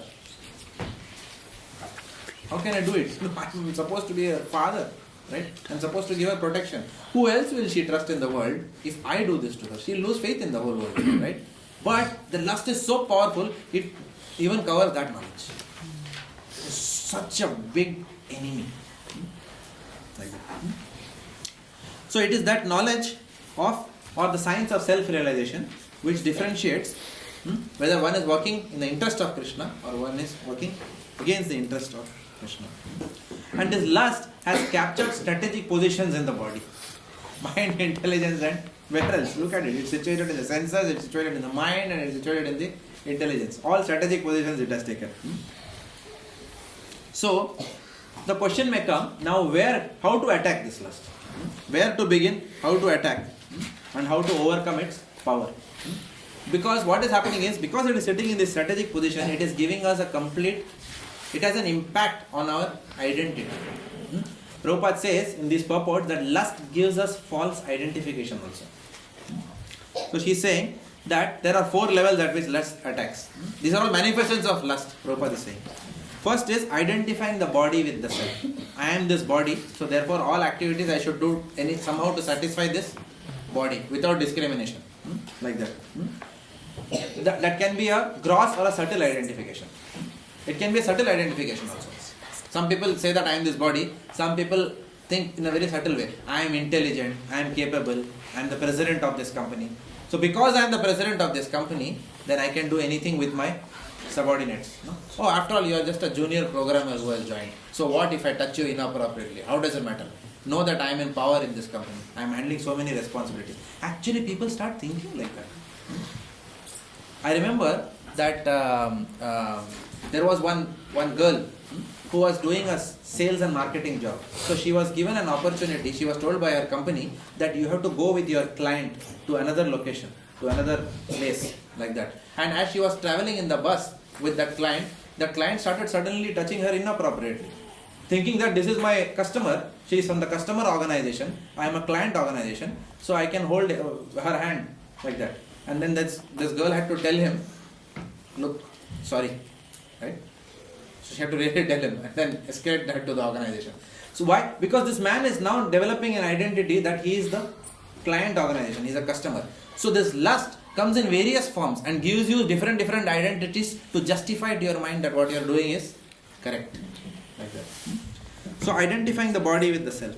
Considering the byproducts which come from this body to be kinsmen.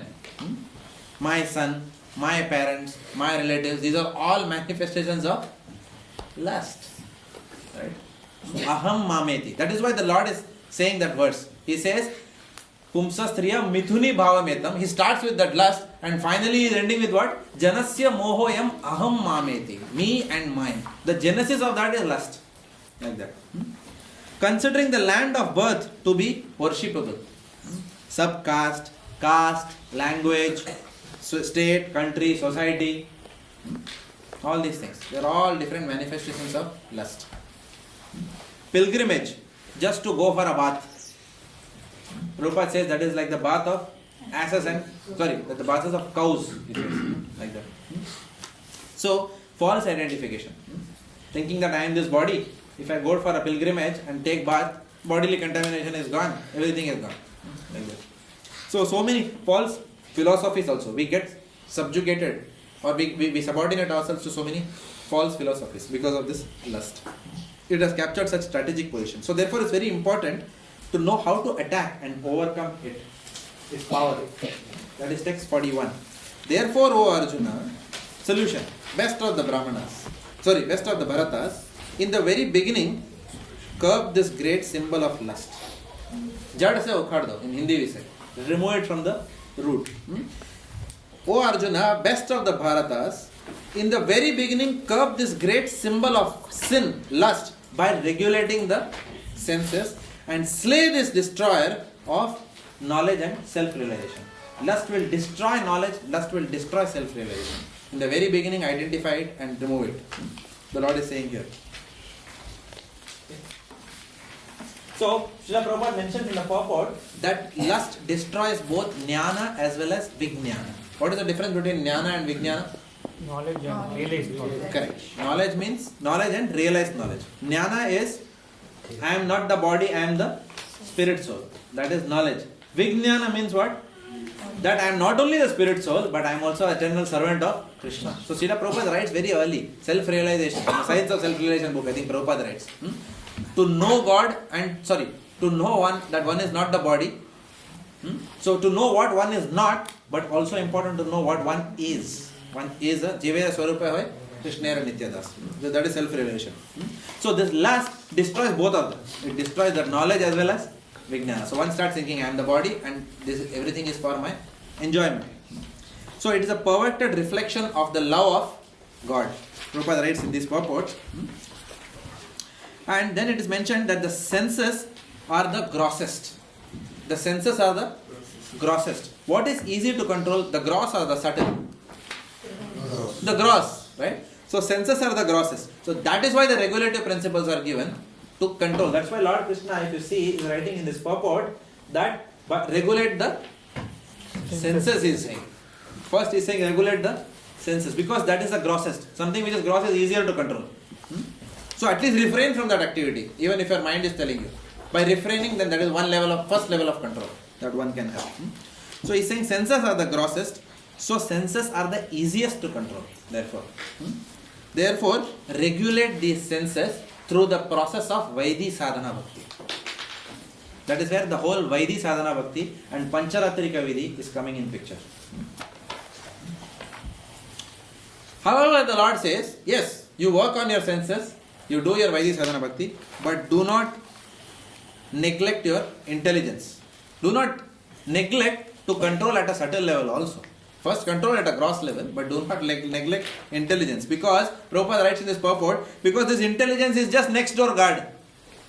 The duty of this intelligence is to guard the soul. Like that.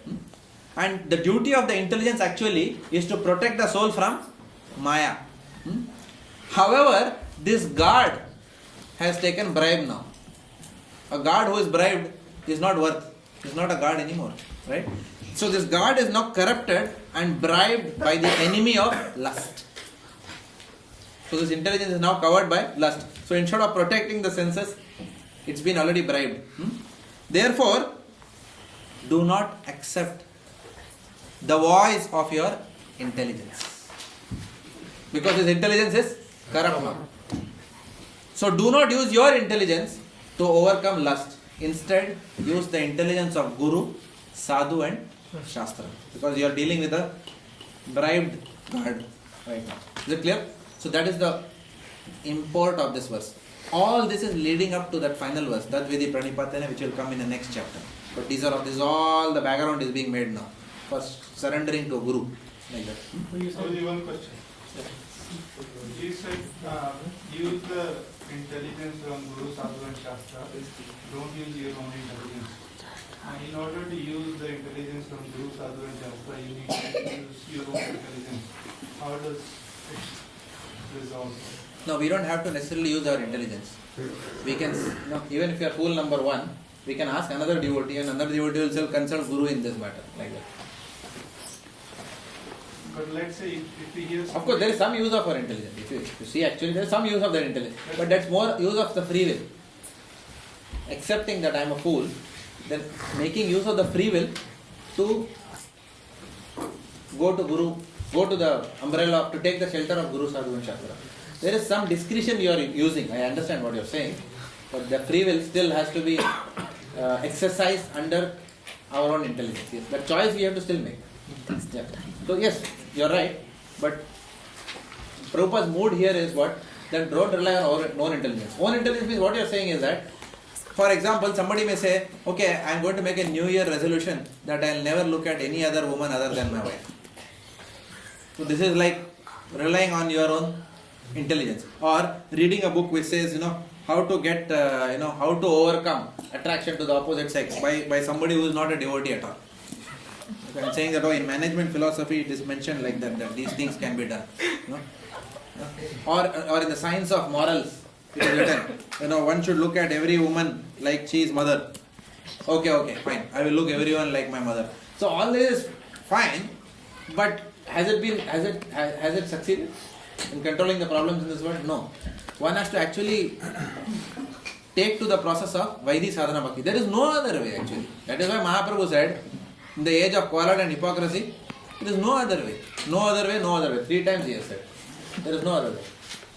The only way of overcoming lust is by Daivi Hesha Gunamayi Mama Maya Duratyaya Ma Mevaye Prapadyante Maya Metan Tarantite. This divine energy of mine, Maya, is very difficult to overcome. Not possible. The Lord Himself is saying, don't try. But Mama Maya Duratyaya. But Ma Mevaye Prapadyante. Surrender to me. Then it is as easy as crossing the water which is contained in the hoof print of a calf. So there is no other way of doing it. So only choice is yes. Some intelligence we use to accept that other devotees are more intelligent than me, more advanced, so I will follow their instruction. That little bit free will is there, yes. Sorry, was there anything else? No, sometimes that also covers up, that's the problem. Yeah, that also covers. Yeah. So that free will, that intelligence to use the intelligence of Guru or Shastra, that is also covered up. The problem comes there, so yes. Then we don't have any option of nothing, relying on chanting. And these problems... No, and keeping on hearing, no? Then through hearing you will be reminded that, okay, this problem has come, I should consult Guru Sadhu. Yeah, that's a very good point, yeah. So we can keep on hearing therefore. Keeping on hearing, you'll get reminded to do that activity. Okay. The working senses are superior to dull matter. Mind is higher than the senses. Intelligence is still higher than the mind. And he, the soul, is even higher than the intelligence.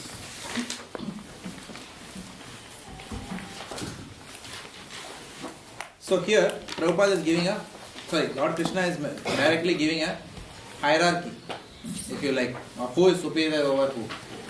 So the hierarchy is what? The lowest is dull matter. No, the lowest is dull matter. Higher than that is the working senses. Higher than that is the mind. Higher than the mind is the intelligence. And higher than the intelligence is the soul, which is what all of us are.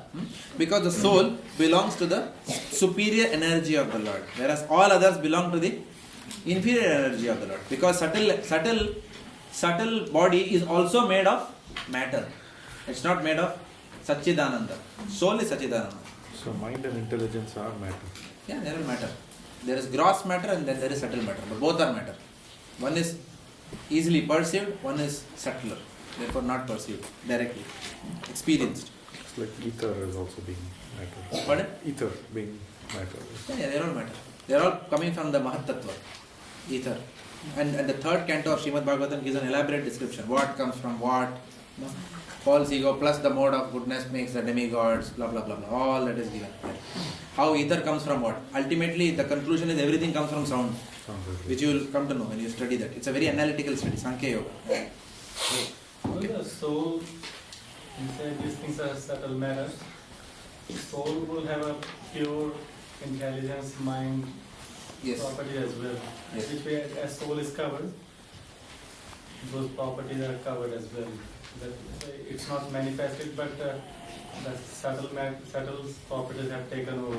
Correct. For example, always we give this example. When we do our Bhakti Workshop picnics for Grihasthas, what we do is we do what is called as a three-legged race. We tie the feet of the husband and wife like that, and then we told them, now you all run like that. Okay. So the husband can be, husband may be a sprint runner, but the wife can't keep pace, or vice versa, right? So each of them have to adjust to each other's pace and run. Of course, the lesson which we are giving them is that in Grihasthashram, both have to run together. The husband has to adjust if the wife is slow. If the husband is slow, wife has to adjust. Together they have to reach the destination. It's not about individual excellence in Grihastha life. In Grihastha life, husband and wife are one unit. And when a child comes, they are all one unit then. All three have to go at the same pace, like that. So that is one instance, but then another way of looking at it is, when you do a three-legged race, you are retarding the power of the other person. If you were individual, then you would have run much faster, right? So this is how the covering of Maya is. So the soul has got a potency actually for astral travel, but because the soul is trapped inside this body, we forget about astral travel. Even going to that, what is that machine in our house? Treadmill also is becoming difficult. To travel, at one place also walking for some time, you start puffing like that. Okay. So this is the influence of the body on the soul. So you have a question then.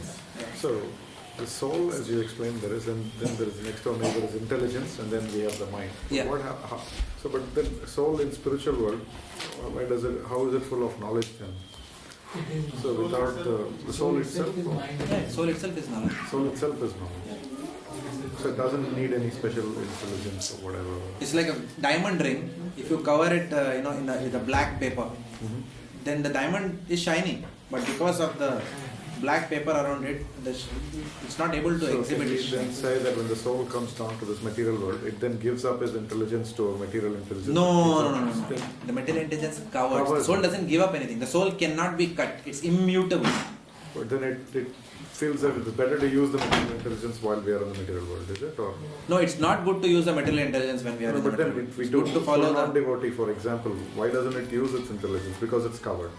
Which one? So it is forced to use. Yeah, the soul is forced to use the material intelligence because it identifies itself with the material intelligence. Okay. So, but when the soul gets transcendental knowledge, right? The soul needs transcendental knowledge. So then it remembers that yes, I shouldn't use this intelligence. I should use intelligence of the Guru, Sadhu and Shastra. And then that is liberating. Something which is binding you, how can that itself liberate you? Isn't it? So you have to go outside, take a loop outside and then come back and get yourself extricated from the incorrect influence of your intelligence. Okay. So, Srila Prabhupada says in this that, of course, it gives the hierarchy of dull matter, working senses, etc., leading to the soul. Then Prabhupada says that simply stopping bodily action does not help because the mind is active. Simply controlling the senses will not help. So even when a person is sleeping, he is dreaming. For example, sometimes what happens in a dream, dream can take us anywhere. It can take us to our teenage years also. And next day when you wake up, you will start missing your old girlfriend. In college, where she is nowadays. So much love was there between us. Things like that. So these dreams are very, very difficult. The body is sleeping, but the mind is taking back, ages back like that. And when you get up, you start, oh my God, I relived my college life. Oh, I'm in Melbourne. Okay. I'm a devotee now. Oh, okay. Fine. It reminds you. Because then immediately what you do, you wash and then go and start chanting, then you realize, no, your whole life has changed now. So that is a problem. So the mind is still working when the senses are also inactive. And the mind sometimes may make plans also. Now, in a dream also one may be enjoying somewhere else, like that, with Bollywood heroine or something like that. Like that, isn't it? So it's very difficult. So simply stopping bodily action is not important. That's why Prabhupada says, better to read a Krishna book before going to bed. So then whatever, then at least in that consciousness, if we go to bed, then we are directly, our mood is different. Like Gopalandesh Prabhu was once telling me, I told him how to chant attentively, I asked him. He says, whatever you think he says, whatever you do most of the time, that is what you will do when you are chanting also. Whatever you are thinking most of the time, that is what you will think when you are chanting also. So most of the time, if you are thinking of Krishna, then while chanting also you will think of Krishna. Like that. So if we are thinking of Krishna before going to bed, then our dreams are less likely to be of Bollywood heroines. Correct? Or ex-flames or whatever. Like that. So, simply stopping bodily action does not help. The mind is active even when dreaming. With intelligence, one has to seek out the soul and engage the mind in Krishna consciousness. The mind has to be engaged. That is the problem. You have to engage the mind in Krishna consciousness. So, a neophyte, generally a neophyte is advised to keep aloof from the object of the senses. That's another point that is coming across. A neophyte devotee is kept aloof from the object of the senses. A good example is our Bhakta Bhavan. Our Bhakta Bhavan boys are very nicely protected from the various Matajis, especially those who are unmarried in the congregation.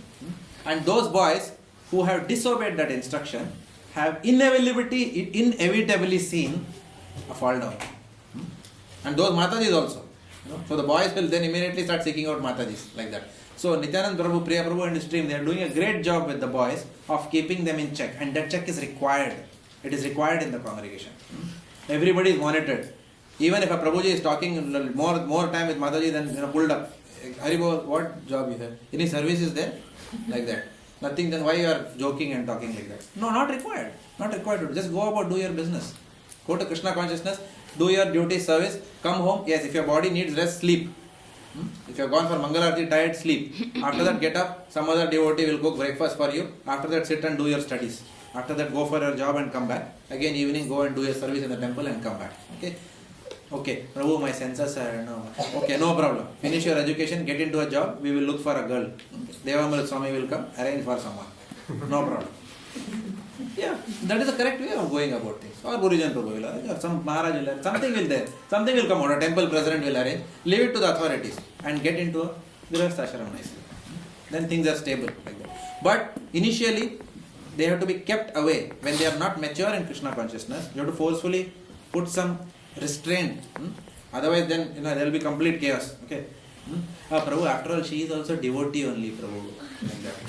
We were discussing Krishna pastime.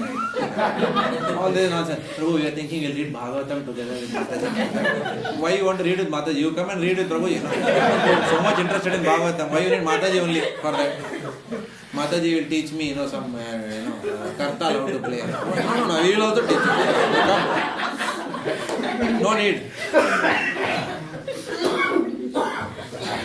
Even in Bombay, they have established base camp. The college boys, His Holiness Radhanath Swami, he has deputed his devotees, disciples, to go out to the colleges. Next to the college itself, they'll rent a room in the building. In that room, they'll put a cook also, one brahmachari cook. His job is to only cook for all the students who are studying in that college, who are interested in bhakti, and ensure that every day they are subjected to Srimad Bhagavatam in the morning, chanting Mangala Arati, Srimad Bhagavatam, then they go to college, come back, take rest, ensure that they are doing their studies also properly. All that is being done by one caretaker. So that is a model. Then it is safe. And then, yes, if you feel that no, you need a partner, then take Grihastha ashram and serve Krishna together. Like that. You get a Krishna conscious child, like that. So a neophyte is kept aloof. So in the initial stages, one has to be kept aloof. The senses have to be kept away from the object of the senses. But then also the mind has to be strengthened by the use of intelligence. When the mind is engaged, when the intelligence is purified, the mind is purified by using the intelligence in serving Krishna, then Prabhupada gives the analogy that it is like a serpent whose fangs have been broken. So even then Maya comes, it cannot attack like that. Jahan Krishna, tahan nahi Mayara adhikar. What is that verse? Krishna haya Surya sama, Maya haya Andakar. Wherever Lord Krishna is there, then Maya doesn't have adhikar in that place. So and then the boys in Bhakta Bhavan are constantly asked to take association of brahmacharis here. So Goparandesh Prabhu will go to Bhakta Bhavan, or the boys will come here, they will have a brahmachari class with Bhakti Sastri Prabhu or somebody like that. Okay. So the power of association with Lord Krishna and Lord Krishna's devotees, that will purify. This is the last verse now. Thus, knowing oneself to be transcendental to the material senses, mind and intelligence, O mighty armed Arjuna, one should steady the mind by deliberate spiritual intelligence, Krishna consciousness, and thus by spiritual strength, one must conquer this insatiable enemy known as lust. By how can one conquer lust? By spiritual strength only. No other way. No New Year resolutions or anything. No management books. Right? So, Srila Prabhupada reiterates that we have to train the intelligence to fix it in transcendental knowledge to protect us from falling victim to this Rajagun. Otherwise, this Rajagun can take us completely away from Bhakti. And Rajagun has a very nice way of taking. Let's take Grihastha example only. Rajagun is constantly acting on all Grihasthas. It acts on everyone, but I am taking Grihasthas because most of us are Grihasthas here. Except two Matajis. Most are Grihasthas. So Rajagun, for example, how does Rajagun act on us? Because Rajagun then eventually leads to this lust. So this lust has to be curbed by controlling that Rajagun itself. Now how do you control Rajagun? What are the various things that how does Rajagun makes us take decisions in life? What are some of the challenges that Grihasthas face? Let's take example, change of job, for example. Prabhu, I am getting more salary in that company. They are asking me to go to Adelaide and work. They are asking me to go to Timbuktu and work. They are giving me promotion there. I am being recognized there. So that is one. Change of job, change of location, marriage also. That is another decision. Be very careful about mode of passion. For example, I remember when Brihad Bhanu Prabhu was getting married, he got an alliance, and he had called me. We were in India at that time. We were in Pune. So he called me from Melbourne. Prabhu, an alliance has come for me. The girl is from Ahmedabad. Immediately I said, 1 minute. Mother wants someone, father and mother-in-law want someone who will serve them. Now, obviously, there is nothing wrong with IIM Ahmedabad. I have high respect for that institute. It's a world-class management institute. But, however, what is the chance that the girl who is coming out from IIM Ahmedabad will make rotis in house? Chances are less. I'm not saying, I'm not against that college, but chances are less. Because the girl will say that, after all, I also have a career. That's how she will talk at home. I'm also doing a job. So, why am I supposed to clean the house? You can clean the house. So this kind of discussion will happen. This is completely contrary to Vedic culture. What is Vedic culture? Wife is happy with the husband's earnings. And husband works responsibly, obviously. Of course, in a situation where this cannot happen, where still, for example, husband loses job or is in a threat of, or having some physical problems, and then there is a threat, then obviously the wife should take up, obviously the family has to run, otherwise Krishna consciousness will stop, right? In that cases it's fine, but not that, okay, wife is looking at her career also is there, Prabhu, that is also important, my career also important, both career, child is roaming around in some childhood class, and what is that, crash? This is not Vedic culture. And then what we are trying to do, we are trying to afford those things which are beyond our karma. Our karma, I said, you cannot afford. We work hard, right, to be able to afford. And then we say, I am tired and Krishna consciousness is very tiring, whatever. So this is called as mode of passion. And once you get used to this, we can't give up. And the mind will then give various suggestions. No, Prabhu, if wife also works, Prabhu, the mortgage can be paid faster and I can retire in Mayapur, Prabhu, earlier. No, it will never happen. It will not happen like that. It will not happen. Because the wife is also not used to sitting in her home. What she is going to do in Mayapur? Correct? He'll say, can I get a job in Calcutta? Yeah, IBM there. It will not work like that. So, this Rajagun has to be controlled. And this Rajagun eventually will lead to that lust. So we'll discuss more about it in the next class. There are so many other points I want to discuss, but we'll go on because this theme is there now. Lust and transcendental knowledge is going to continue. But we have to be careful that we don't fall too much into this Rajagun, because Rajagun is the genesis of this lust. From there, this lust gradually starts developing. Let's enjoy. Both of us are now earning so much money. First class house, bedroom is there. You know, a nice paint is there, wallpaper is there. The air condition is also blowing. Enjoy. That is the problem. Right? And then we have a right to enjoy because we have worked so hard to make this money. We have worked so hard to build this house. So let's enjoy in this house. Like that. So that is the genesis. So in this chapter, if you go back, Lord Krishna has glorified transcendental knowledge. He is beginning to glorify transcendental knowledge, which will lift one from the mode of passion and put one in the mode of goodness. And only in this mode of goodness can we actually overcome lust and anger, kama and krodha. And why is he saying all this knowledge? Because he wants us to elevate ourselves from sakama karma yoga to nishkama karma yoga and akama karma. So that is why all this is being spoken. This transcendental knowledge is to lift one from one ladder to the next ladder. So in the next chapter, which is chapter 4, which is called as transcendental knowledge, then Lord Krishna is going to explain more on what is this transcendental knowledge and how this transcendental knowledge should be received, okay, for it to eventually result in a soul overcoming lust and anger. So we will see that next week. Any comments on that? What are the verses for next week? Pardon? The verses for next time? The verses for next week. At least do the first 10 verses. I'll send a mail tomorrow morning. It will be at least the first 10 verses for the next chapter. But anyway, most of us are not reading it. How does it matter? Isn't it? There is the time. Yeah. So, His Grace Gurujan Prabhu has written this commentary. Most of you know, I don't have to tell you. But maybe you have heard of this book, Surrender Into Me? His Grace Gurujan Prabhu, who you met recently. So he has written this book called as Surrender Into Me. This Surrender Into Me is a commentary by Gurujan Prabhu on the Bhagavad Gita. He has also written a commentary on the first 4 cantos of the first 6 cantos of the Srimad Bhagavatam. 6 or 4? Sorry, 4 cantos of the Srimad Bhagavatam, which is called as Unveiling His Lotus Feet. Right?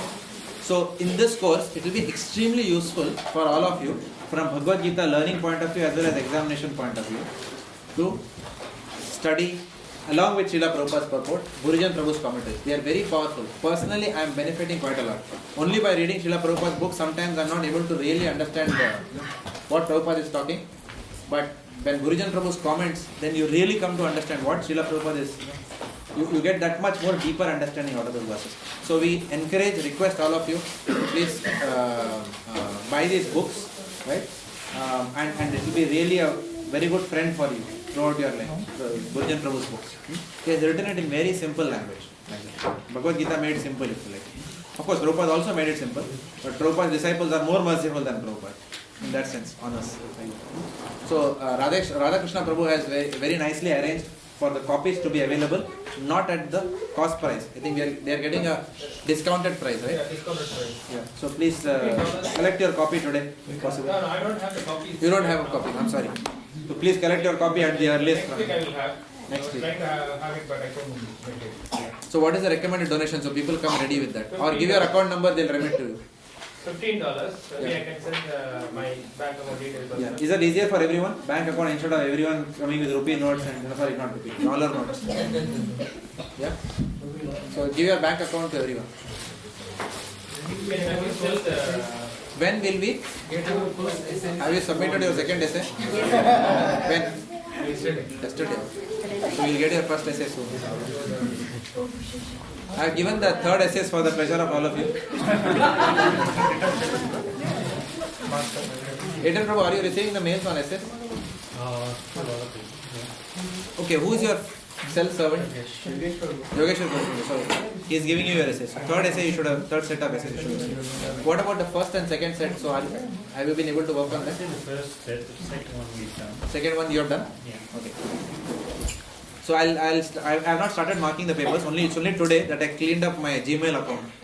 I had 2,500 mails, all Facebook and Facebook. I don't do that Facebook business. So somebody is always writing wants to be friends and all. I don't know what to do over there. So I deleted all of it. So please pardon any offense. But I don't know how to operate Facebook and I don't know why it is required in my life. I don't want to add another dimension. So Keshav Prabhu has told us, stay away from computers. So, Shloka exam and final exam. Shloka exam can be anytime. Okay, let me answer the easiest question. The final exam will be in the second half of November. We are not. Second half of November. Yeah, we are not there. But they can still write the exam. Huh? Many devotees. Yeah, that's a good. Then you have the opportunity to take it earlier. I was just joking. So we'll work out something. So it will be approximately that time, not earlier than November. So the first exam will be first 5 chapters, which we intend to complete. So please keep up with your fees. Haribol, please keep up with your fees for the program. Shloka exam I will announce next week. Since you are very enthusiastic, we'll bring it forward. Is it open? Shloka competition is not open.